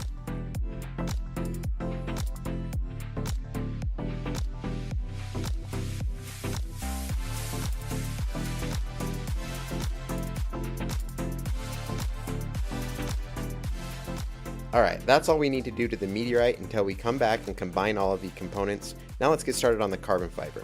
For this step, I used Patrick Air Supply's diamond hole saws to cut out a blank.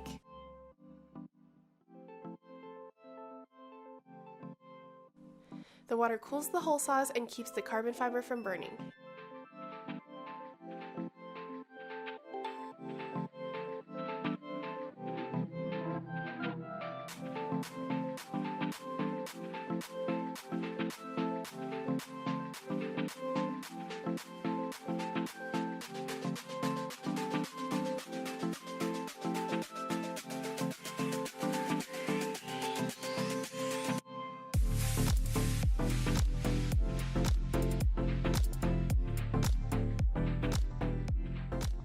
Now this next step takes quite a bit of experience to get just right. I'm carefully sanding the inside of the carbon fiber so I can get the precise fit that I want over the rose gold ring liner.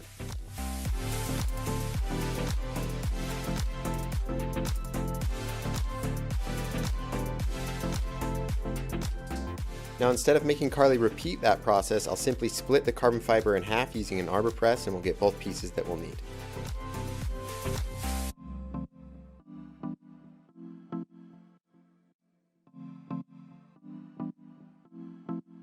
Next, I'll sand the rough edges flat.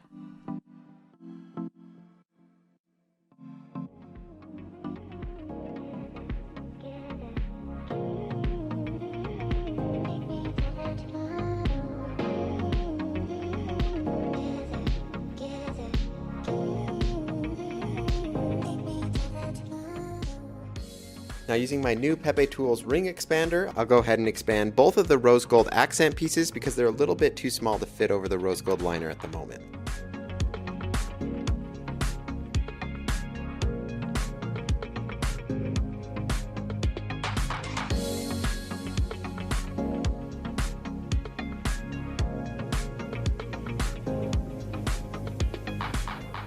Perfect. Now we've got all the pieces ready to go. Let's go ahead and stack them all together and get an idea of how this is coming together.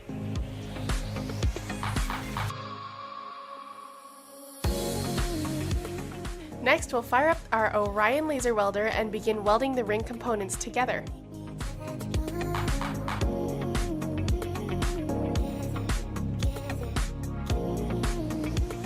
I always love working with the laser welder. It really does feel like something out of sci-fi. The way it works is it shoots out an incredibly powerful but focused beam of energy that will instantly liquefy both of the metals and weld them together.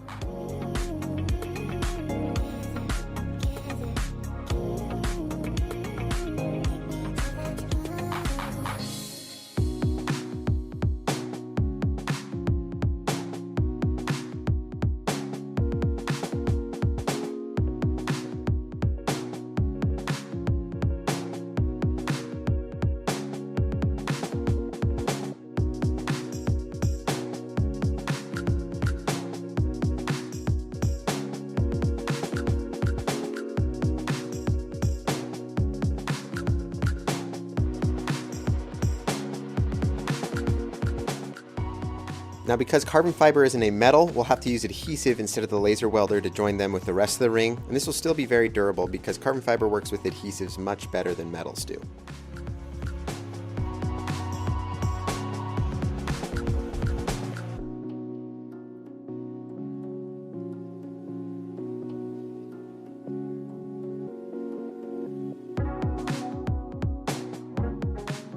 Now I'll sand away any excess carbon fiber with a 400 grit belt sander.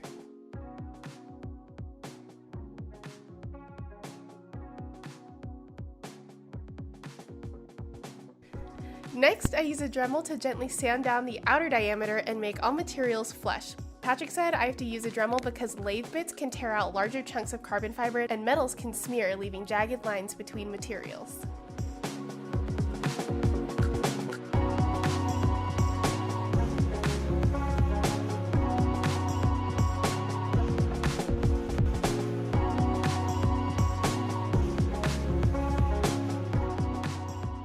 Now I use 220 to 2000 grit sandpaper to get surfaces completely smooth and ready to polish.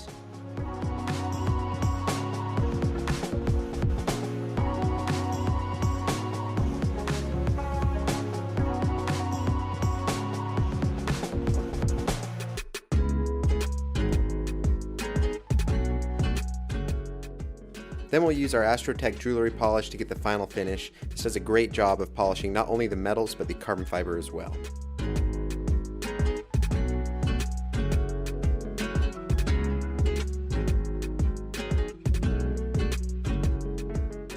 Now for the final steps we need to do, I'm going to take over because they can be a little bit dangerous. As always, I like to use a Dremel to round out the inside of the ring and give it a really nice comfort finish, and then from there, just like on the outside, we use our sandpapers and polish to give it a really nice glossy finish.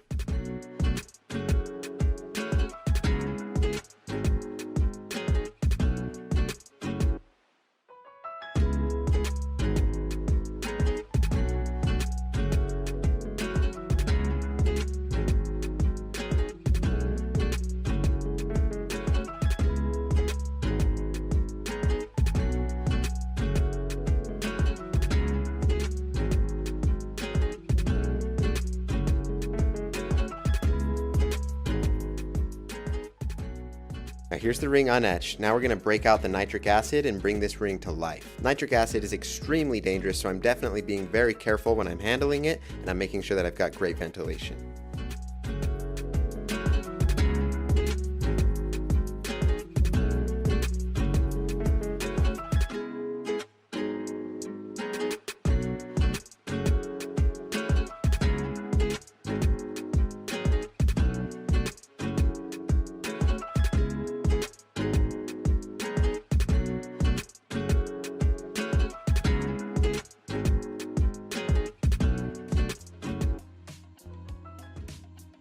All finished, this ring was made of 6 individual pieces with very tight tolerances, so this was a lot of work and it required a lot of planning and careful crafting, but the end result looks great and I'm really happy to have such an amazing and special ring that my wife was able to help me create. I had a lot of fun working on it and loved the way it turned out. Like always, we'll have this ring for sale on the website, so you can click the link in the description to check it out. Thank you so much for watching. I feel like the last 5 years of my life and career as a ring maker have led up to this point, and I'm really excited to be sharing this moment with all of you. Like and subscribe if you enjoyed the video, and I'll see you next week.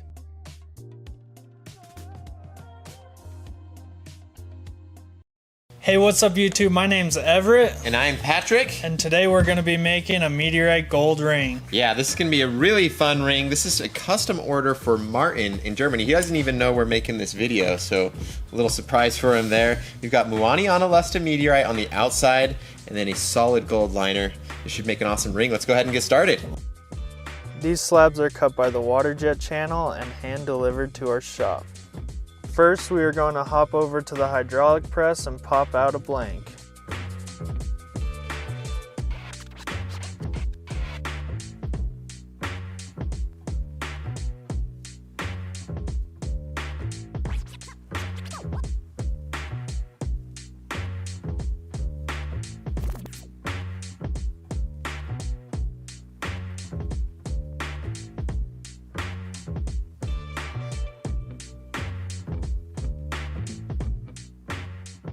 Now we true up one face and bore the blank to the correct diameter for a press fit gold liner.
I use a different boring bar for the finishing cut because the tool has to be really sharp to get precise enough for a press fit.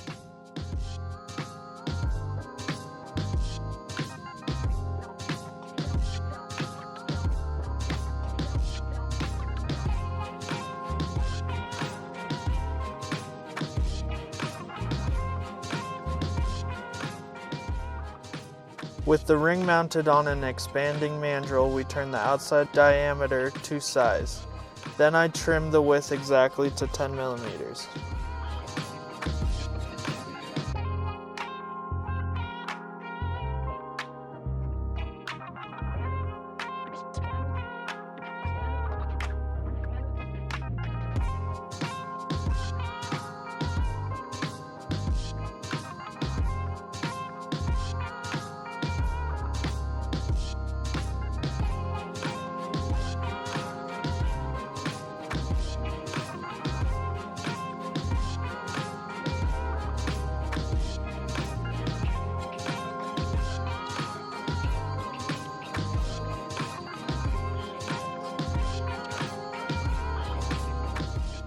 Now let's press in the gold liner. Press fitting meteorite, the tolerances are very challenging. Too big and it won't get a good hold, too small and the meteorite will crack. Because the dimensions of the meteorite and gold are so precise, we are left with a perfect and permanent bond.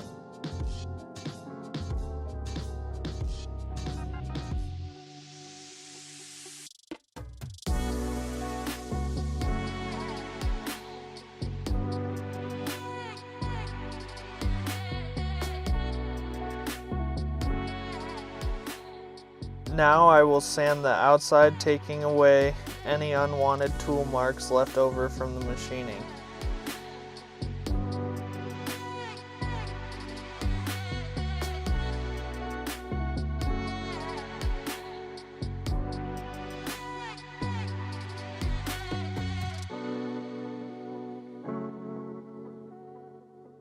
Putting bevels on the side gives the ring a professional look and makes it more comfortable. To get good bevels, it's important to have really sharp tools and a rigid lathe.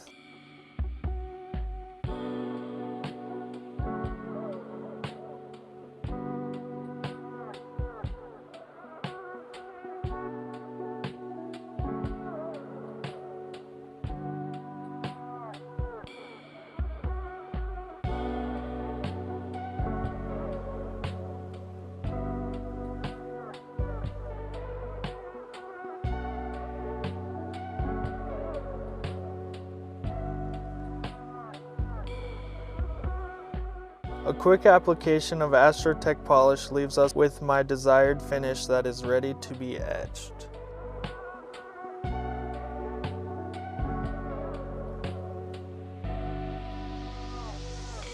But first I'll put a comfort finish on the inside of the gold and a preliminary polish.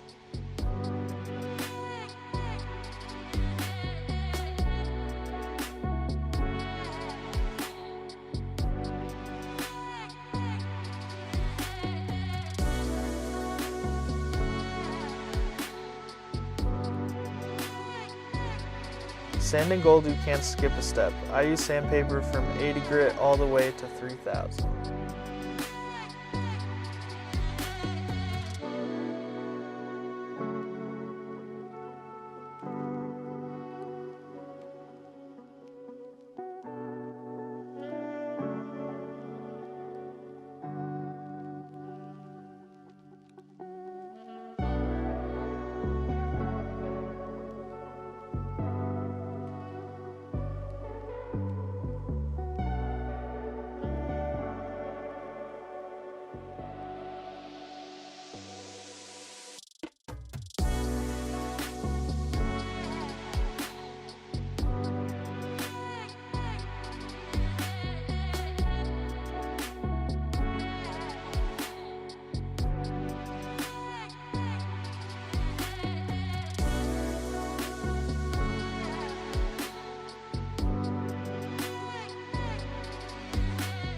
Stepping back a little, we are going to let the chemicals do the work to etch the meteorite. Gold is one of the least reactive elements. It holds a polish permanently, which is why it is so good for jewelry. Conveniently, this also means it is completely unaffected by the chemicals we use to etch the meteorite.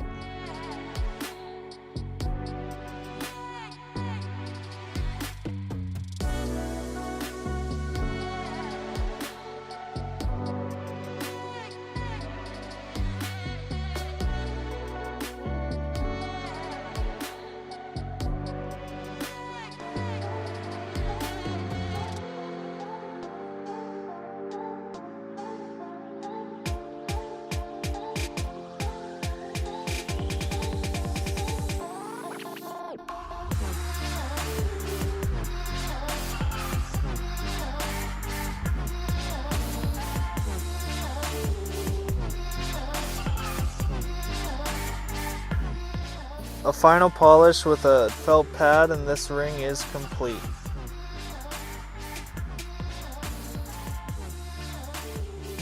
I'm really happy how this ring turned out and I'm excited to share the next ring I'm working on.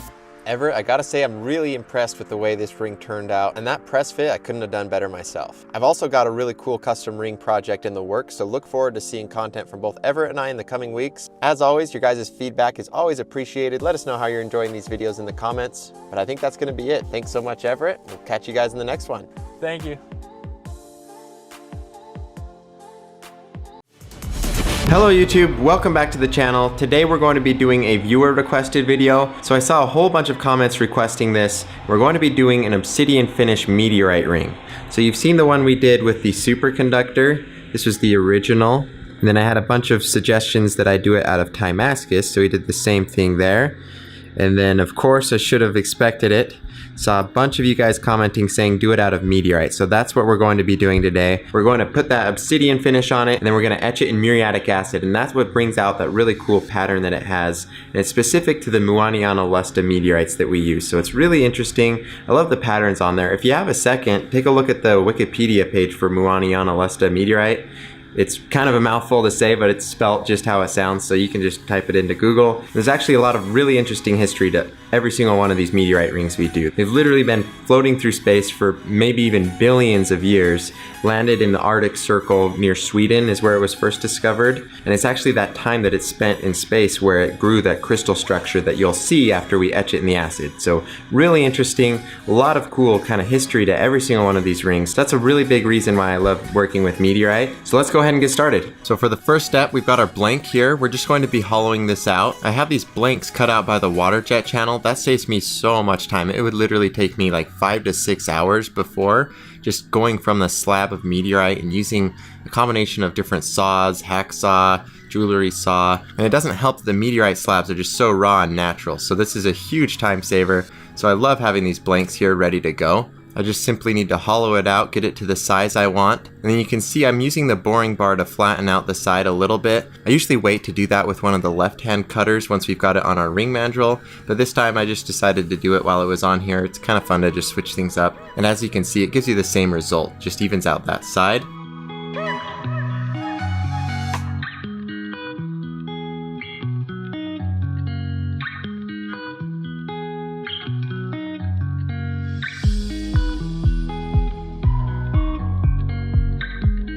Now we've got it to the size we want. I made sure to do some really small passes once I was getting close to that final diameter, so you can see it's got a really nice smooth surface finish. So this is looking great so far. Now I'll be using an expanding ring mandrel to put the ring on the lathe. And if you didn't know already, I actually have these ring mandrels available on my supplies website. So that's just patrickadaresupplies.com. I've probably literally had thousands of comments of people asking where to get these. So I finally found a good consistent supplier because the guy I used to get them from, he was out of stock all of the time. And then they weren't made of stainless steel. So my goal was to make a ring mandrel that was really good quality available to everyone. Like I said, there's stainless steel, which not only helps to keep it from rusting, but it's also a little bit more durable. So it'll do a better job at resisting some of the sanding and normal wear and tear that these go through.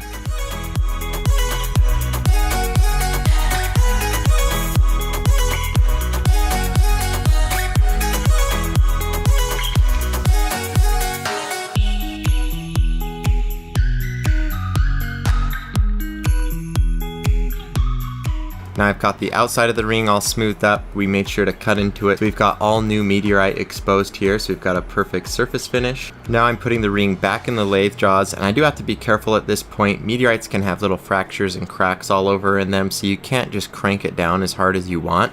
So you gotta be careful, put it in there gently. And I'm using a Dremel to round over the corners on this. This will make it way more comfortable to wear. The way it was when we started, this would literally cut your fingers if you were trying to put it on and off and it was too tight.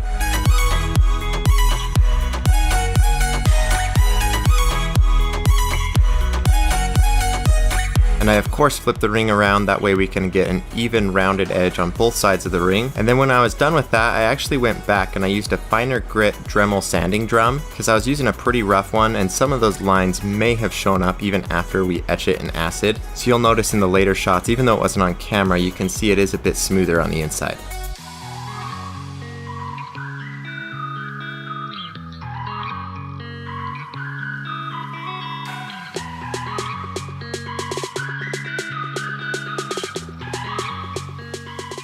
Now it's time to do the beveling on the ring. You can see I've got this 10 pack of 320 grit sanding belts. I would typically use around 600 grit for any other ring, but because this is Meteorite, when we etch it, that'll totally hide all of those sanding lines. So we're able to get away with 320 in this instance, and that makes the whole sanding process just go by a lot faster.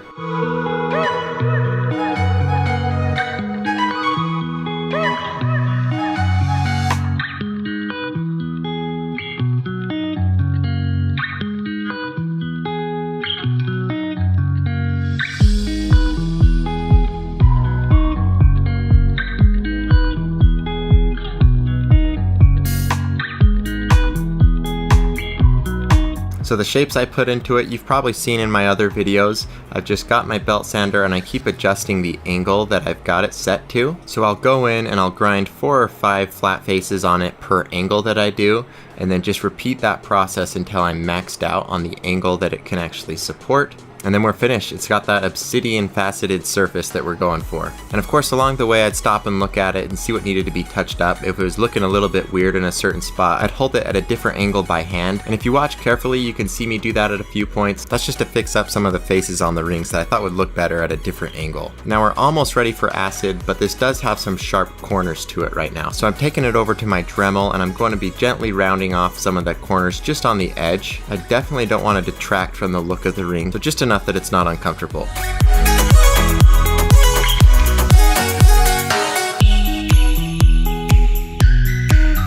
Now it's time for the acid etching. This is something I wanted to do. I actually did a time lapse of it etching so you can see how it goes from point A to point B. So you can see how it goes from that bare metal to this awesome etched finish that it has. So I just mixed half muriatic acid and half hydrogen peroxide. The acid eats away at the metal and then the peroxide really speeds things up.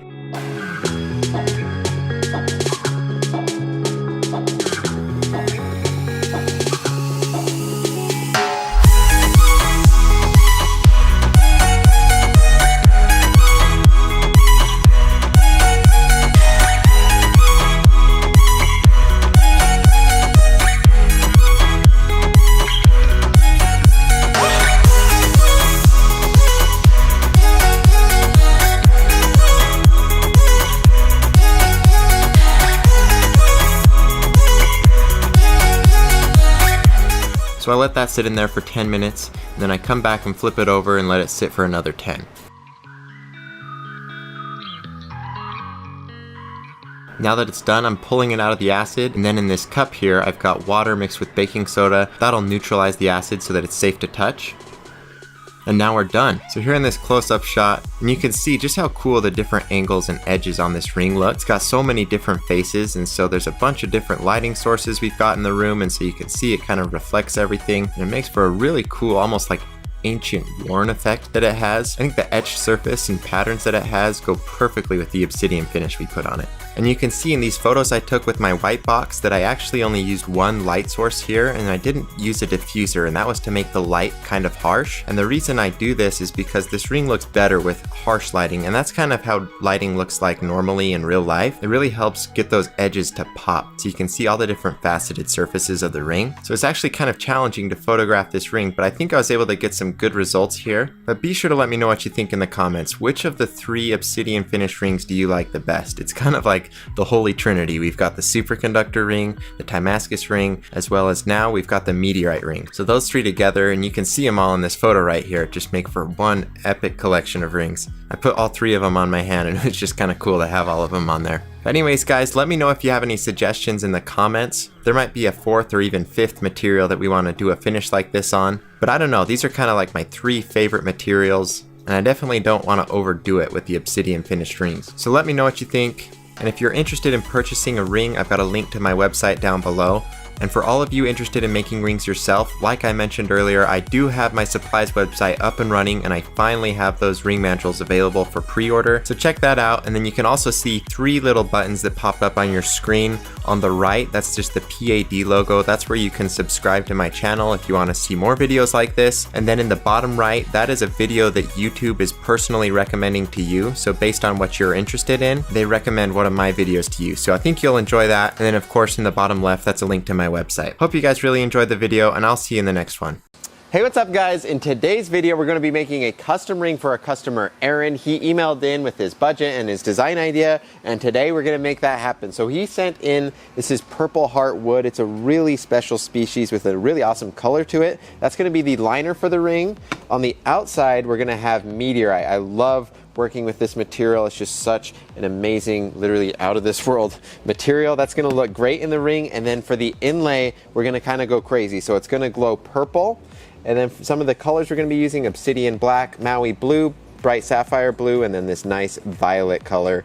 The overall look, I'm going to kind of go for my deep space look, where I've got mostly black as the background and then all the other brighter, vibrant colors. Those are just kind of accents to it. And then for the inlay materials, we have quite a few again. So starting on my left here, we've got amethyst. I love working with amethyst. It makes rings look really nice. It adds a lot of depth to it and a lot of good, nice color. Next up, we've got this black fire opal. Such an awesome, amazing material. It just fluoresces all of these wonderful colors. You've got reds, oranges, greens, blues. It just looks awesome. I love it.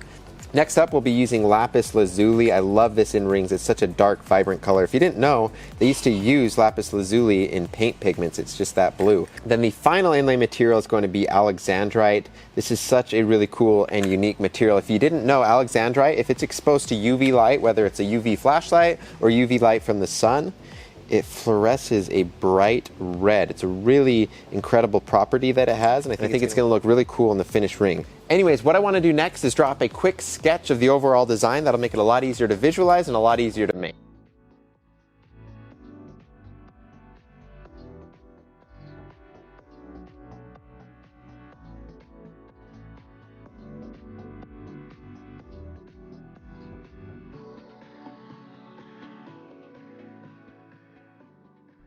Alright, I'm finished with my sketch, and you'll notice I've got all of my materials labeled as well as all the dimensions on there. That's just going to make the creation process go so much smoother. Now it's time to start machining down my meteorite blank. In its current state, it's a rough blank that we cut out using a water jet, and then I'll use a tungsten carbide boring bar to trim it to the exact dimension I need.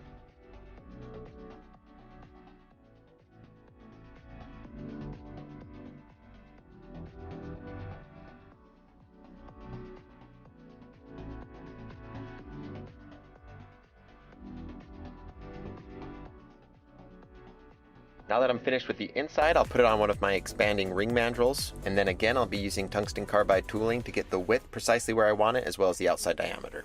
And you'll notice I'm just removing a small amount of material at a time, because meteorite is naturally full of a lot of different fractures and inclusions and things like that, so you got to be very careful when you're machining it, otherwise you could break it.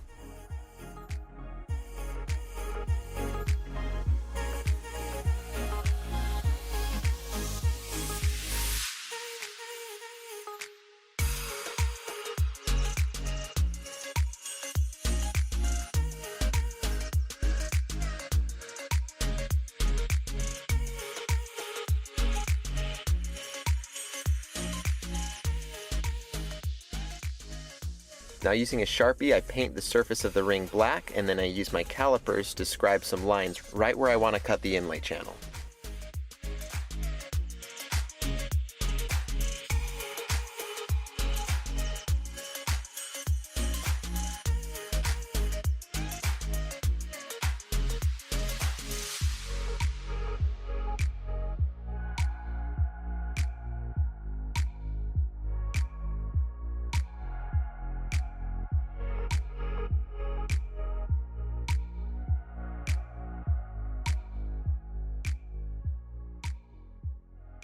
Got the meteorite blank where it needs to be for now. We're going to do a couple of steps to it later. Let's switch over and do some of the inlaying steps. First, I'll pour out 4 individual vials of glow powder, and then I'll add a respective pigment to each one of them.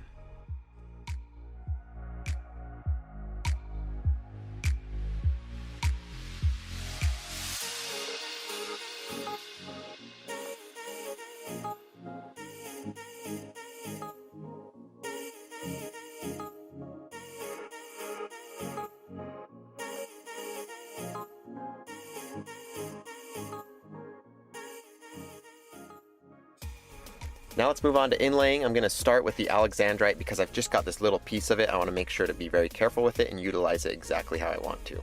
And to create the inlay, I'm going to be using medium and super thin viscosity Astrotech CA adhesive.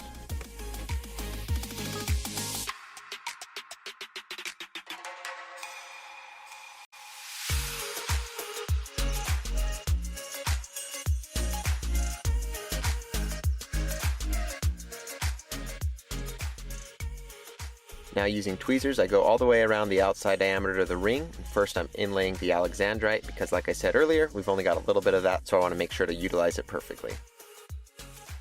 Then I'll move on to some of the other inlay ingredients. You'll see I'm using my amethyst and lapis lazuli, but I'm going to wait to add the opal later. I'm going to use that to fill in all of the cracks.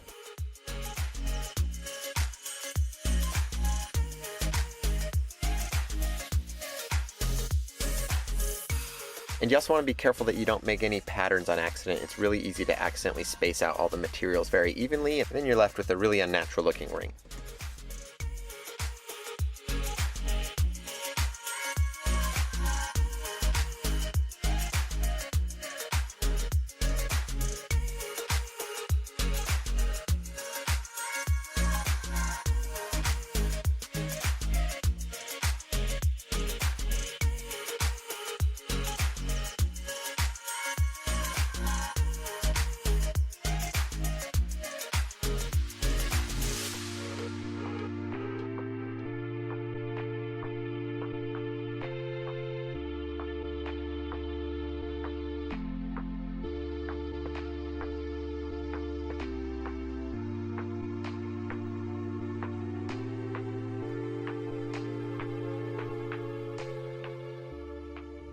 Next, it's time to sprinkle in some of the glow powders, and you'll notice I switch between the colors quite often. You don't want to clump up any of the colors. You don't want a big patch of purple or blue or anything like that. So you just want to carefully sprinkle out little patches of color and just layer it up until you're above the edges of the meteorite. And then at that point, we can begin the sanding down process.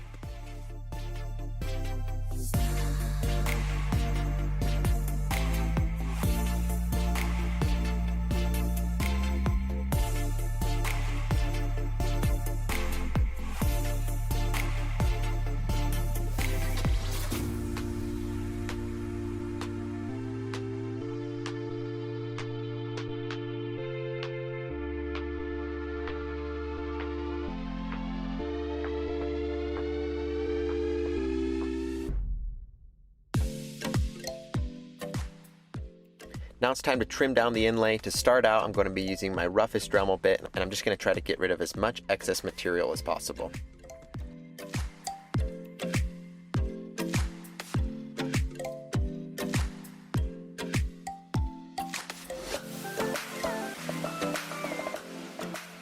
Now because alexandrite is so hard in terms of Mohs hardness, it's really difficult to sand it away using a standard Dremel bit. So you'll notice I switch over to a diamond bit. That's just to grind down that alexandrite.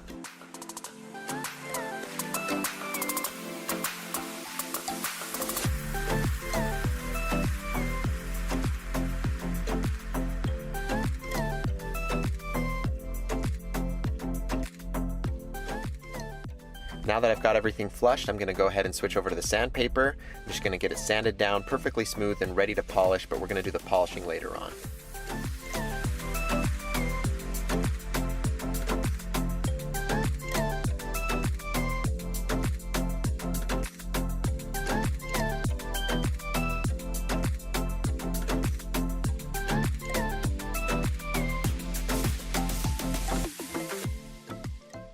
Next, it's time to add bevels to the Meteorite, and normally I'd use my lathe for this, but because Meteorite is so delicate, I'm going to be doing it by hand with the Dremel. This can be very challenging to get good, even bevels that are nice and sharp, but I was very careful, and you can see we're left with some really nice results.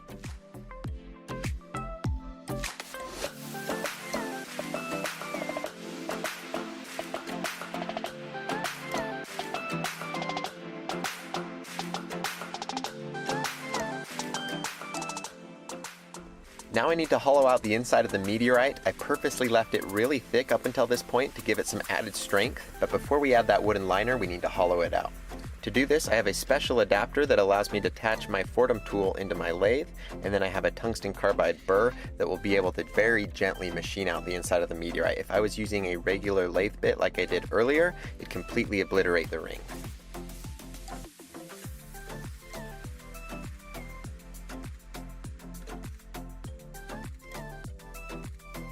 Now that I've got it to size, we'll set the Meteorite aside and we'll go ahead and get started on that Purple Heart wood liner. To cut out our initial blank, I'm just using a set of standard wood hole saws.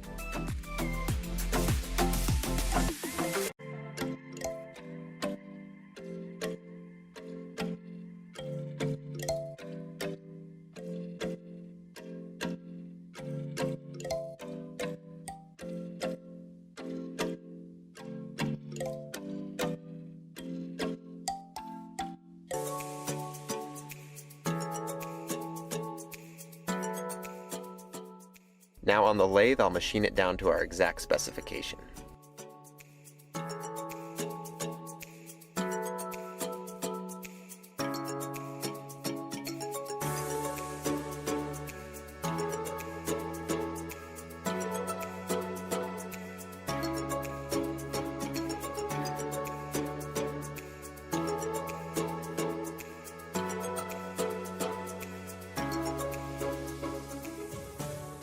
Alright, now I've got it perfectly to size, but before I glue the two materials together, I'm going to go ahead and rough them up using a really rough Dremel bit. That way the adhesive will have a much more secure bond.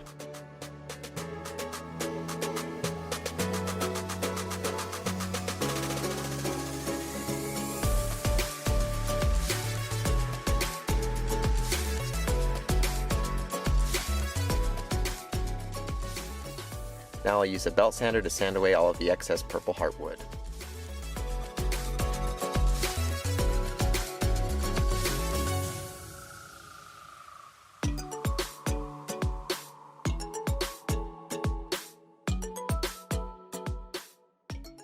Alright, now we're getting close. This thing's starting to look really good. Next, I need to trim down the excess Purple Heart and get this ring to size.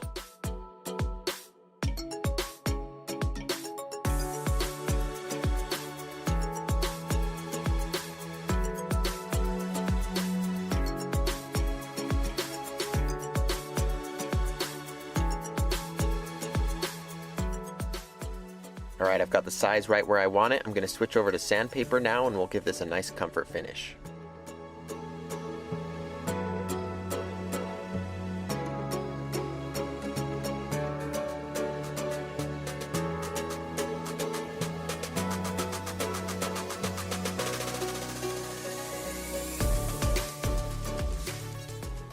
Now to protect the color of the wood and seal it in to make it waterproof, I'm going to be using a UV hardening resin.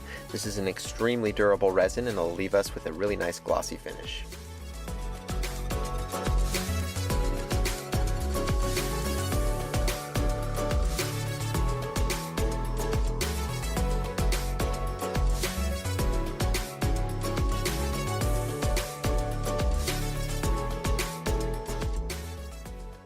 Then I'll quickly sand the surface of the resin so I can apply a second coat.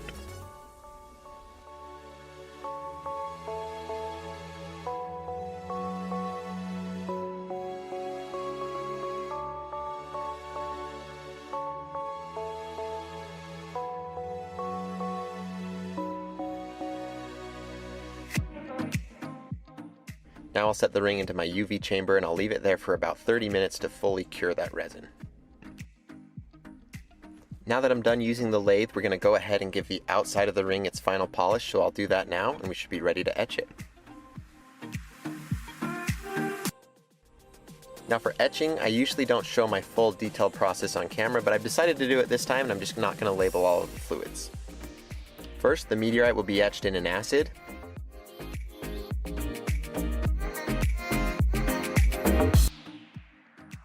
Then we'll darken the metal using a blackening agent.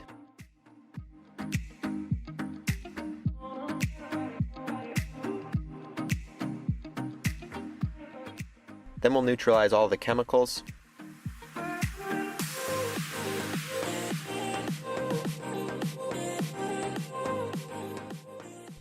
And then give it a quick bath and a protective oil finish.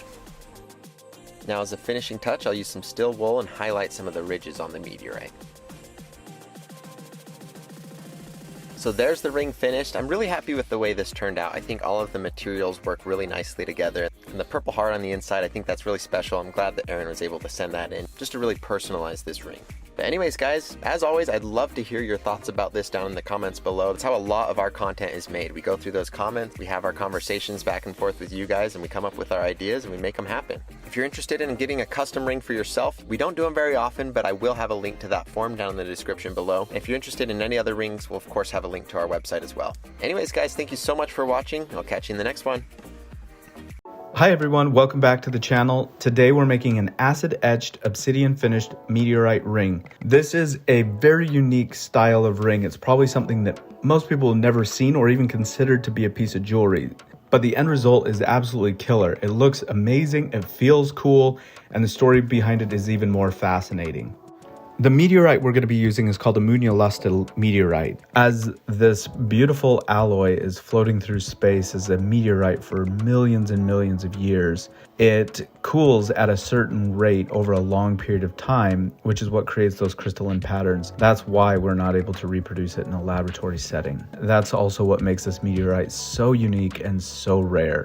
What we're doing today is to kind of document and show the process of taking a raw slab of meteorite and turning it into a ring and then acid etching it. Simply put, we're taking a rock that came from outer space that has a perfect blend of alloys and making it into jewelry that looks really freaking cool. To start off, I'm going to take some raw meteorite and I'm going to cut it into smaller chunks that make it easier to work with. And then I need to take that smaller chunk and make it into a piece that's going to fit into the jaws of my lathe. I'm using a belt sander to round out the edges. It's not going to be a perfect circle yet, but just circle enough that I can securely hold it in the jaws of the lathe. Now this process took quite a while. I went through multiple belts just to get that little chunk of meteorite circular. Now after sanding through multiple belts, trying to get this little piece circular and sanding so much that it hurt and then sanding some more, I have what looks like somewhat of a circle. So I'm going to put this little teeny blank into the jaws of the lathe and I'm going to bore out the inner diameter of the ring. Don't worry, it's not a perfect circle yet. That's the job of the lathe. That's what we're going to use the lathe for. So I'm using a drill bit to cut the inside of the ring and I'm just going to kind of create like a pilot hole.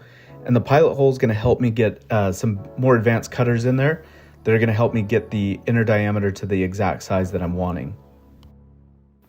So now that I got the hole, I'm using a boring bar with a tungsten carbide tip. And what I'm doing is just doing little passes back and forth on the inside, taking that inner diameter out further so that it'll seat properly on the ring mandrel. All right, so I'm pretty happy with that. It's going to seat properly on the ring mandrel. It's got a perfect circle in the inside, which is the most important part, because now we're going to do the outside and make that into a perfect circle. So I've got it on the ring mandrel, and these ring mandrels are from Patrick Gator Supplies, shameless plug, and I'm going to cut the outer diameter. And so this is where we're going to finally see a perfect circle, and it's going to start to look like a ring. And again, I'm using a tungsten carbide bit for the exterior, and I'm just slowly but surely knocking down the weird high spots on the outside, and then I'm going to take it down and get it as close to the outer diameter as I can to what the ring is supposed to be.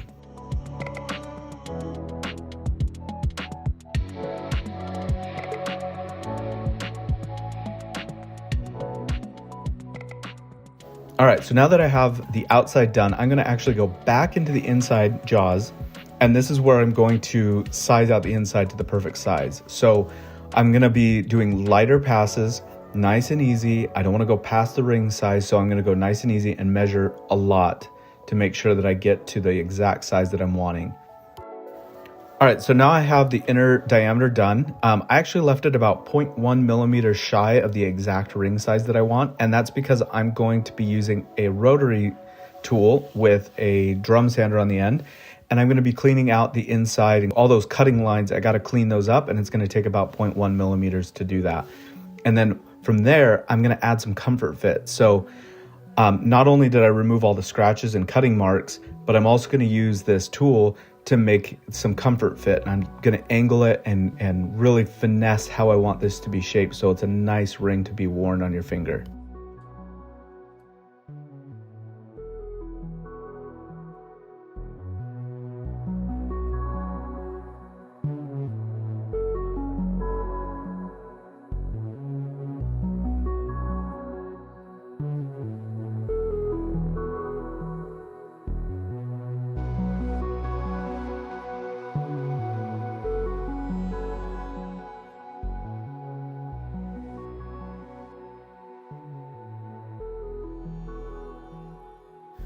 So now that I got the inside sized and comfort fitted, and I've got all the cutting marks out, we're gonna go back to the belt sander, and this is where we're gonna give it this signature Obsidian finish.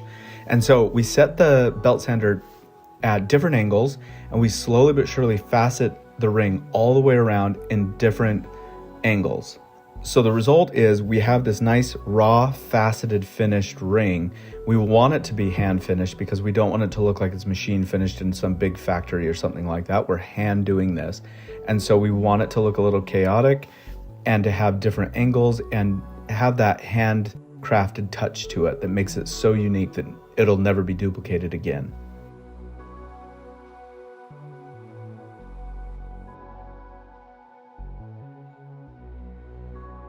All right, so I've got all the facets done on the outside. I've got the inside comfort fit, and I really like how it feels to wear. Next step is to go into the acid bath, and the acid bath will slowly etch parts of the metal away, which gives it a rough, raw, rocky finish, similar to the actual meteorite itself.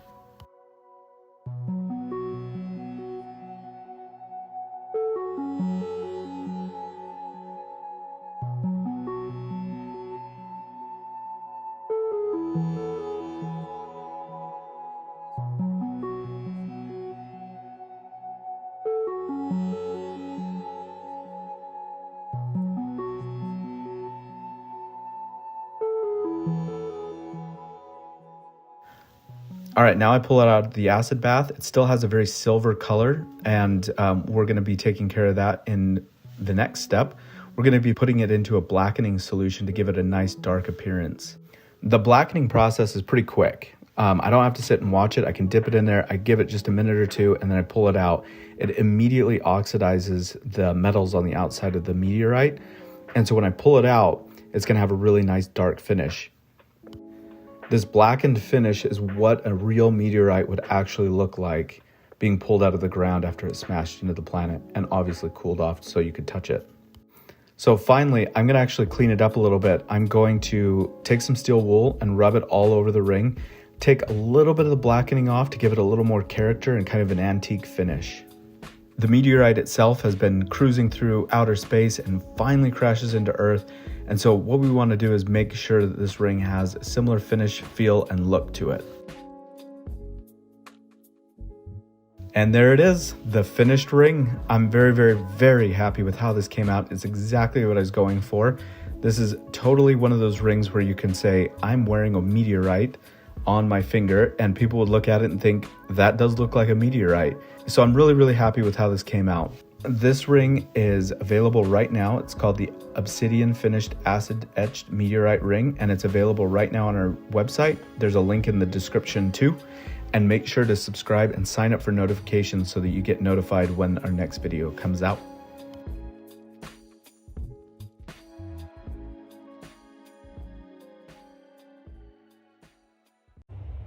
All right, I'm getting started on the ring here. I've got all the pieces. You can see the platinum here, the meteorite here. I've got some other stuff on my desk here. Let's check it out. So here's my setup. This is the platinum. This is 3D printed. So it's originally printed in wax. You can see the resolution, like the lines in it.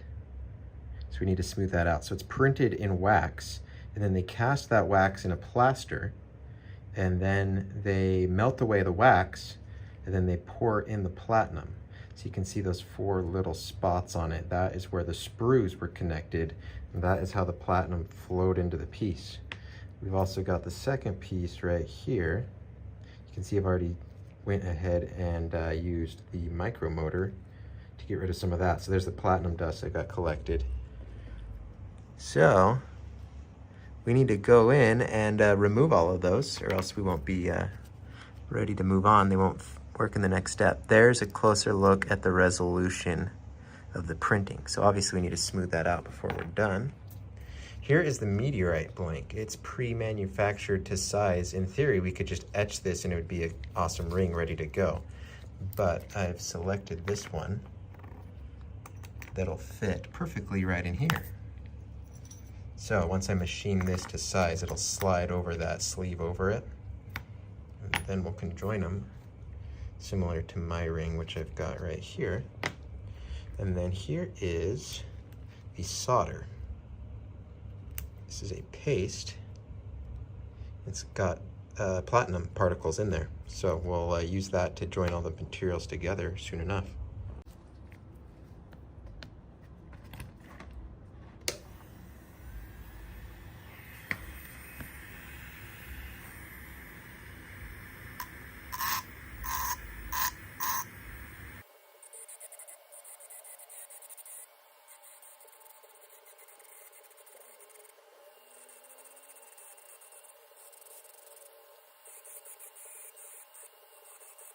All right, I've got the platinum all cleaned up. We're ready to move on to the next steps. You can see I got all of the sprues smoothed out. That's all we need to do so far. And then this slides on, not easily, but just barely. There we go. So that's on there nicely. Now we're ready to move on to the meteorite. So here's the blank. Here is what they look like in a more raw state. So here is a big rough piece of it. Here's what the outside texture of it looks like. So this, they find these up in northern Scandinavia. This is the Muoniana meteorite. So they all fell in a big patch up in northern Scandinavia. These are buried under the frozen rocky ground. So they get metal detectors, they go out and find them, dig them up. It takes a long time. They ship them to us. They're mostly iron, really hefty. And then we use a water jet to cut out rough blanks. So that's what these circles are from, and then the blanks will look something like this. And then we have a third-party supplier that we send the blanks to, and then they use a CNC machine to speed up our process. So we have them like 90% ready to go. I just need to do a few customizations to it to make sure it's the right width, the right diameter, and everything to sleep in together perfectly, like on my ring here. So we'll go ahead and get started on that.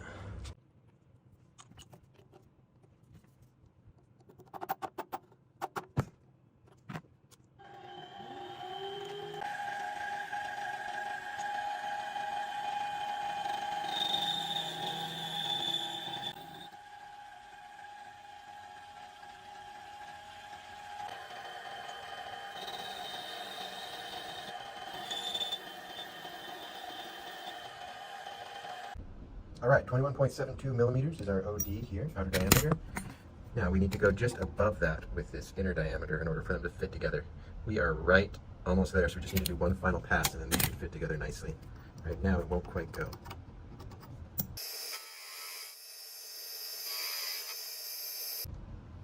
Alright, should be perfect. Yeah, look at that. Alright, the channel width is about 5.5 millimeters here, not 6, like I said earlier. And then the meteorite right now is just a hair over 8 millimeters. So if we bring it down to 5.5, we'll essentially just probably be removing the bevels and then making it slightly thinner than that, and then that'll be the size we need. So I'm putting it on this expanding ring mandrel. This is a tool I designed. It's got 4 sections of it, 1, 2, 3, 4. You put it on here, and then you tighten this screw, which drives all of the 4 tines outwards, and it grips onto the ring. So in theory, that should be on there now, yep. And it's held in place. Looks like we got it nice and centered on our first try. I'm gonna go in with the lathe bit and then shave down the edges.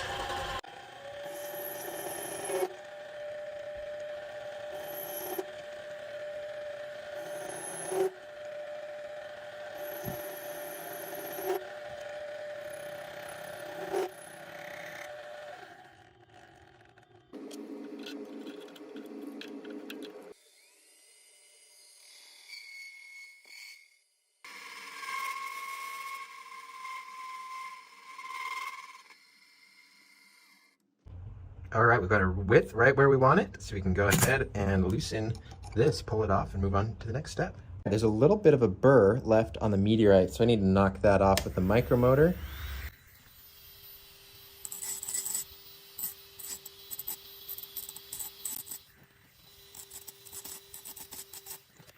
Now check this out, they should fit together perfectly.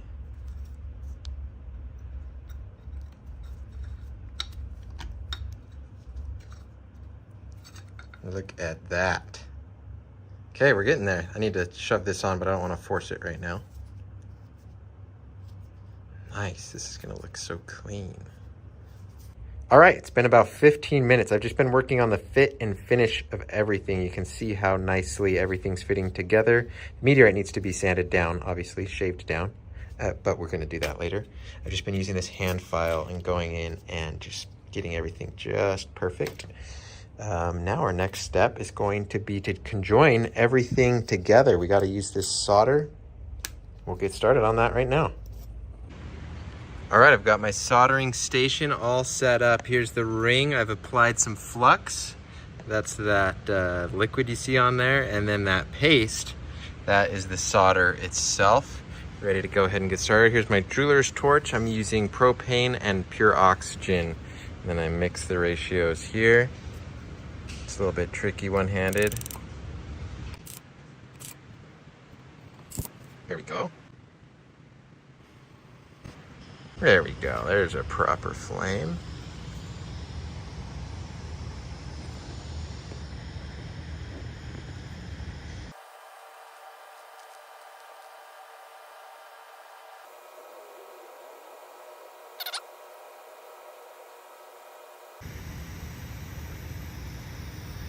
All right, there's a first round. I'm gonna need some more, and I'll do a couple more. I'm not gonna film these though, because that was difficult. All right, the soldering's all done. You can see there is no longer a gap there. It's all joined together, so it's looking really good. Now we got to start working on cleaning this up. So I'm going to sand away at the inside using my Fordham tool. Just get rid of all of that oxidation and smooth out all of the texture, get rid of the resolution that was left over because they 3D printed the wax and it's got just those jagged little edges in there. So we're going to smooth that all out. We're not going to give it a nice finish though. We're going to do that at the very end. And then I'm going to mount it back onto the expanding ring mandrel here. Then we're going to shave down the meteorite until it's flush with everything. At that point, I'll go in and sand all the bevels, get it looking really nice. I might polish it at that point, and then we'll move on to the etching. That should be the last of it.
All right, the polish is done. The ring would be done, but it's meteorite, so we need to etch it. So that's what we're gonna move on to now. All right, time to etch. I've got the ring and I'm just wiping it down with some acetone. I would need to completely degrease the meteorite, make sure it etches properly. And I've got all my chemicals prepared here. This is a nitric acid solution. This is a neutralizer. This is the blackening agent. And then this is just a sealant rust inhibitor. Let me go ahead, just drop this in here.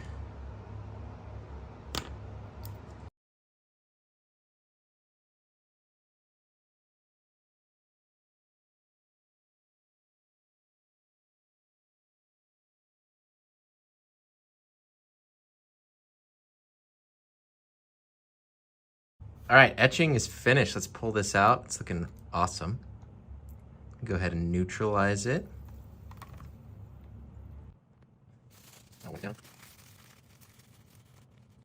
Now it's time to darken it. Look at that, that's beautiful.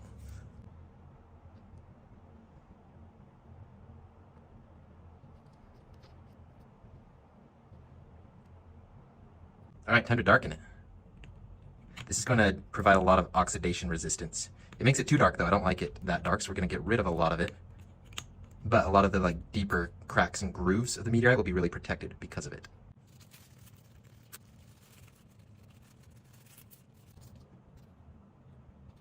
All right, and then this is just a sealer.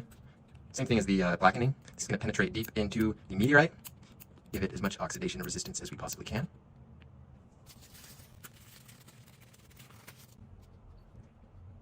All right, that looks pretty cool actually. But I'm going to use a buffing wheel. I'm going to get rid of the majority of the darkening, leave it with a little bit of contrast, and I'm going to brighten the platinum back up again.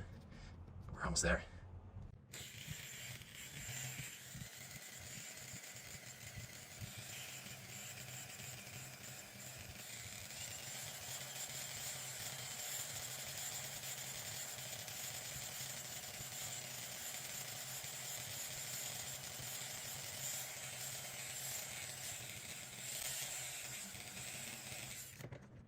Check it out. We're finished. This was a good one. You never know how the meteorite pattern is going to turn out until you're finished. This has some good patterning on it. I like it.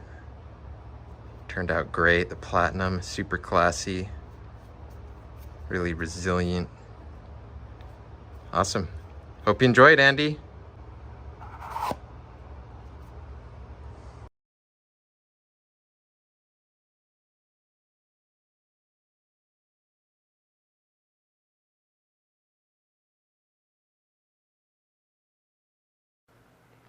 Alright, what's up guys? In this week's video I'm actually pretty excited for the ring we're making. I already finished it, so I already know how it turned out obviously. But we're going to be combining meteorite and carbon fiber. These are seriously some of my two favorite materials ever. And so it's a pretty basic ring concept. You got meteorite on the outside, it's got the cool pattern showing, and then carbon fiber on the inside. It's a cool ring obviously, but then adding the carbon fiber liner to it, that's going to make it a lot stronger. And then just, at least I think carbon fiber feels better on the skin than a metal. Metals can get cold and hot and feel just kind of, I don't know, just a cold metal feeling, whereas carbon fiber is a lot warmer. It's almost, it feels a lot like plastic. So it's a lot less noticeable on your hand. And then, yeah, it just makes the ring a lot stronger. So the first step we're going to be taking for this ring is we're going to grab one of these blanks. We obviously got these cut by the Waterjet channel. I'm sure 90% of you have already seen the videos we've been doing with them, and most of you, I know a bunch of you guys have come from their channel just by seeing me in their video and coming over and subscribing maybe for one of the giveaways or whatever we're doing. By the way, we've still got a giveaway running. You should go check out my last video, the superconductor ring, and you can enter for that. So basically we'll be taking this meteorite blank, I'll put it over on the lathe. We will cut it down to the dimensions that we need. We're going to make the inside of the ring hollowed out a little bit more than we would for a normal ring, and that's obviously to make room for the carbon fiber liner we're going to do. And to cut the carbon fiber liner, it's actually pretty simple. We just need a drill press. It doesn't even need to be a very powerful one. I'm just using my cheap little one in this video. And all you need is these diamond coated hole saws. So these are meant for use in tile. but they work really good for carbon fiber. Carbon fiber, if you didn't know, cuts best with abrasives rather than like a cutting action like you would with a wood hole saw. And so what this does, it just goes in and it removes just a very small amount of material at a time, and it lets it out as dust. Or what you should do is keep it wet. I like to use rubbing alcohol, but you can use water. The only reason I use rubbing alcohol is because it makes a lot less rust. So you need to keep the dust down somehow. Either use alcohol/water and or a vacuum, and then make sure you're always using a respirator when you're working with carbon fiber or anything else that's going to cause any dust. Then we're going to use, here it is, I'll grab it. I've got an arbor press right here. Basically the idea is that we want to make the fit of the carbon fiber liner that we add to the meteorite ring just as tight as you can. There is a risk of cracking or breaking the carbon fiber or meteorite, so you want to make sure the fit is, and it takes a lot of practice, so you got to kind of get used to it. It took me quite a few tries in this video, even though I don't show it. But basically you got to get it to where you could almost force it together yourself, but then you cover the whole inside of the meteorite with glue, and then you force the two materials together with the arbor press, and you'll see that a lot better and up close in the video. And then the final steps I take are just sanding everything down, trimming it up, getting it all into the final shape, getting it the right size, all of that, and then putting it in an acid bath. Now, one thing I've discovered is that carbon fiber can be a little bit absorbent, and so I had a problem with the carbon fiber absorbing some acid and releasing that over time, and it caused some oxidation and other problems with ring I tried before this. And so for this one, I learned my lesson. I went and I put a very thin layer of super glue on the carbon fiber, and that's just a waterproof or acid proof the whole thing, and that made it a lot easier. The last ring I made, I ended up having to bake it forever to get rid of all the acid and tried a bunch of things, but this one was a lot more straightforward. I was able to just take it out of the acid bath, obviously put it in baking soda, and that's just to neutralize the acid. And the final step we'll be taking is adding this Protect Clear coating to the ring. This is designed specifically for jewelry and coating metals, so it's really nice. It goes on crystal clear, it lasts a really long time, and it preserves a lot of the qualities that the metals already have. So you can check that out. It's just on Amazon if you want to buy some. And with that, we will go ahead and jump over to the lathe and get started.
So that's it for this video, guys. Sorry I didn't have too much to show off for the ring. I just had that rotating video clip of it. I actually had to send it that same day to the customer. It's actually a really cool guy from Oregon, and it was awesome to work with him. If you want a ring like this, you can check out my website. It's down there in the description. Or if you want any other type of ring, I do all sorts of custom rings. Just check out my website. I'll have all the details you'll need. And make sure to use the coupon code WaterJet30. That's from the collaboration we did with the WaterJet channel. That's going to be active for a few more weeks, so take advantage of that if you're wanting to make an order. And please do leave a comment if you got any feedback for me, if you got any ideas, you don't like something I'm doing or whatever. Just leave it all below. I read it all. I don't care if it's negative. As long as it's constructive, it really helps me out.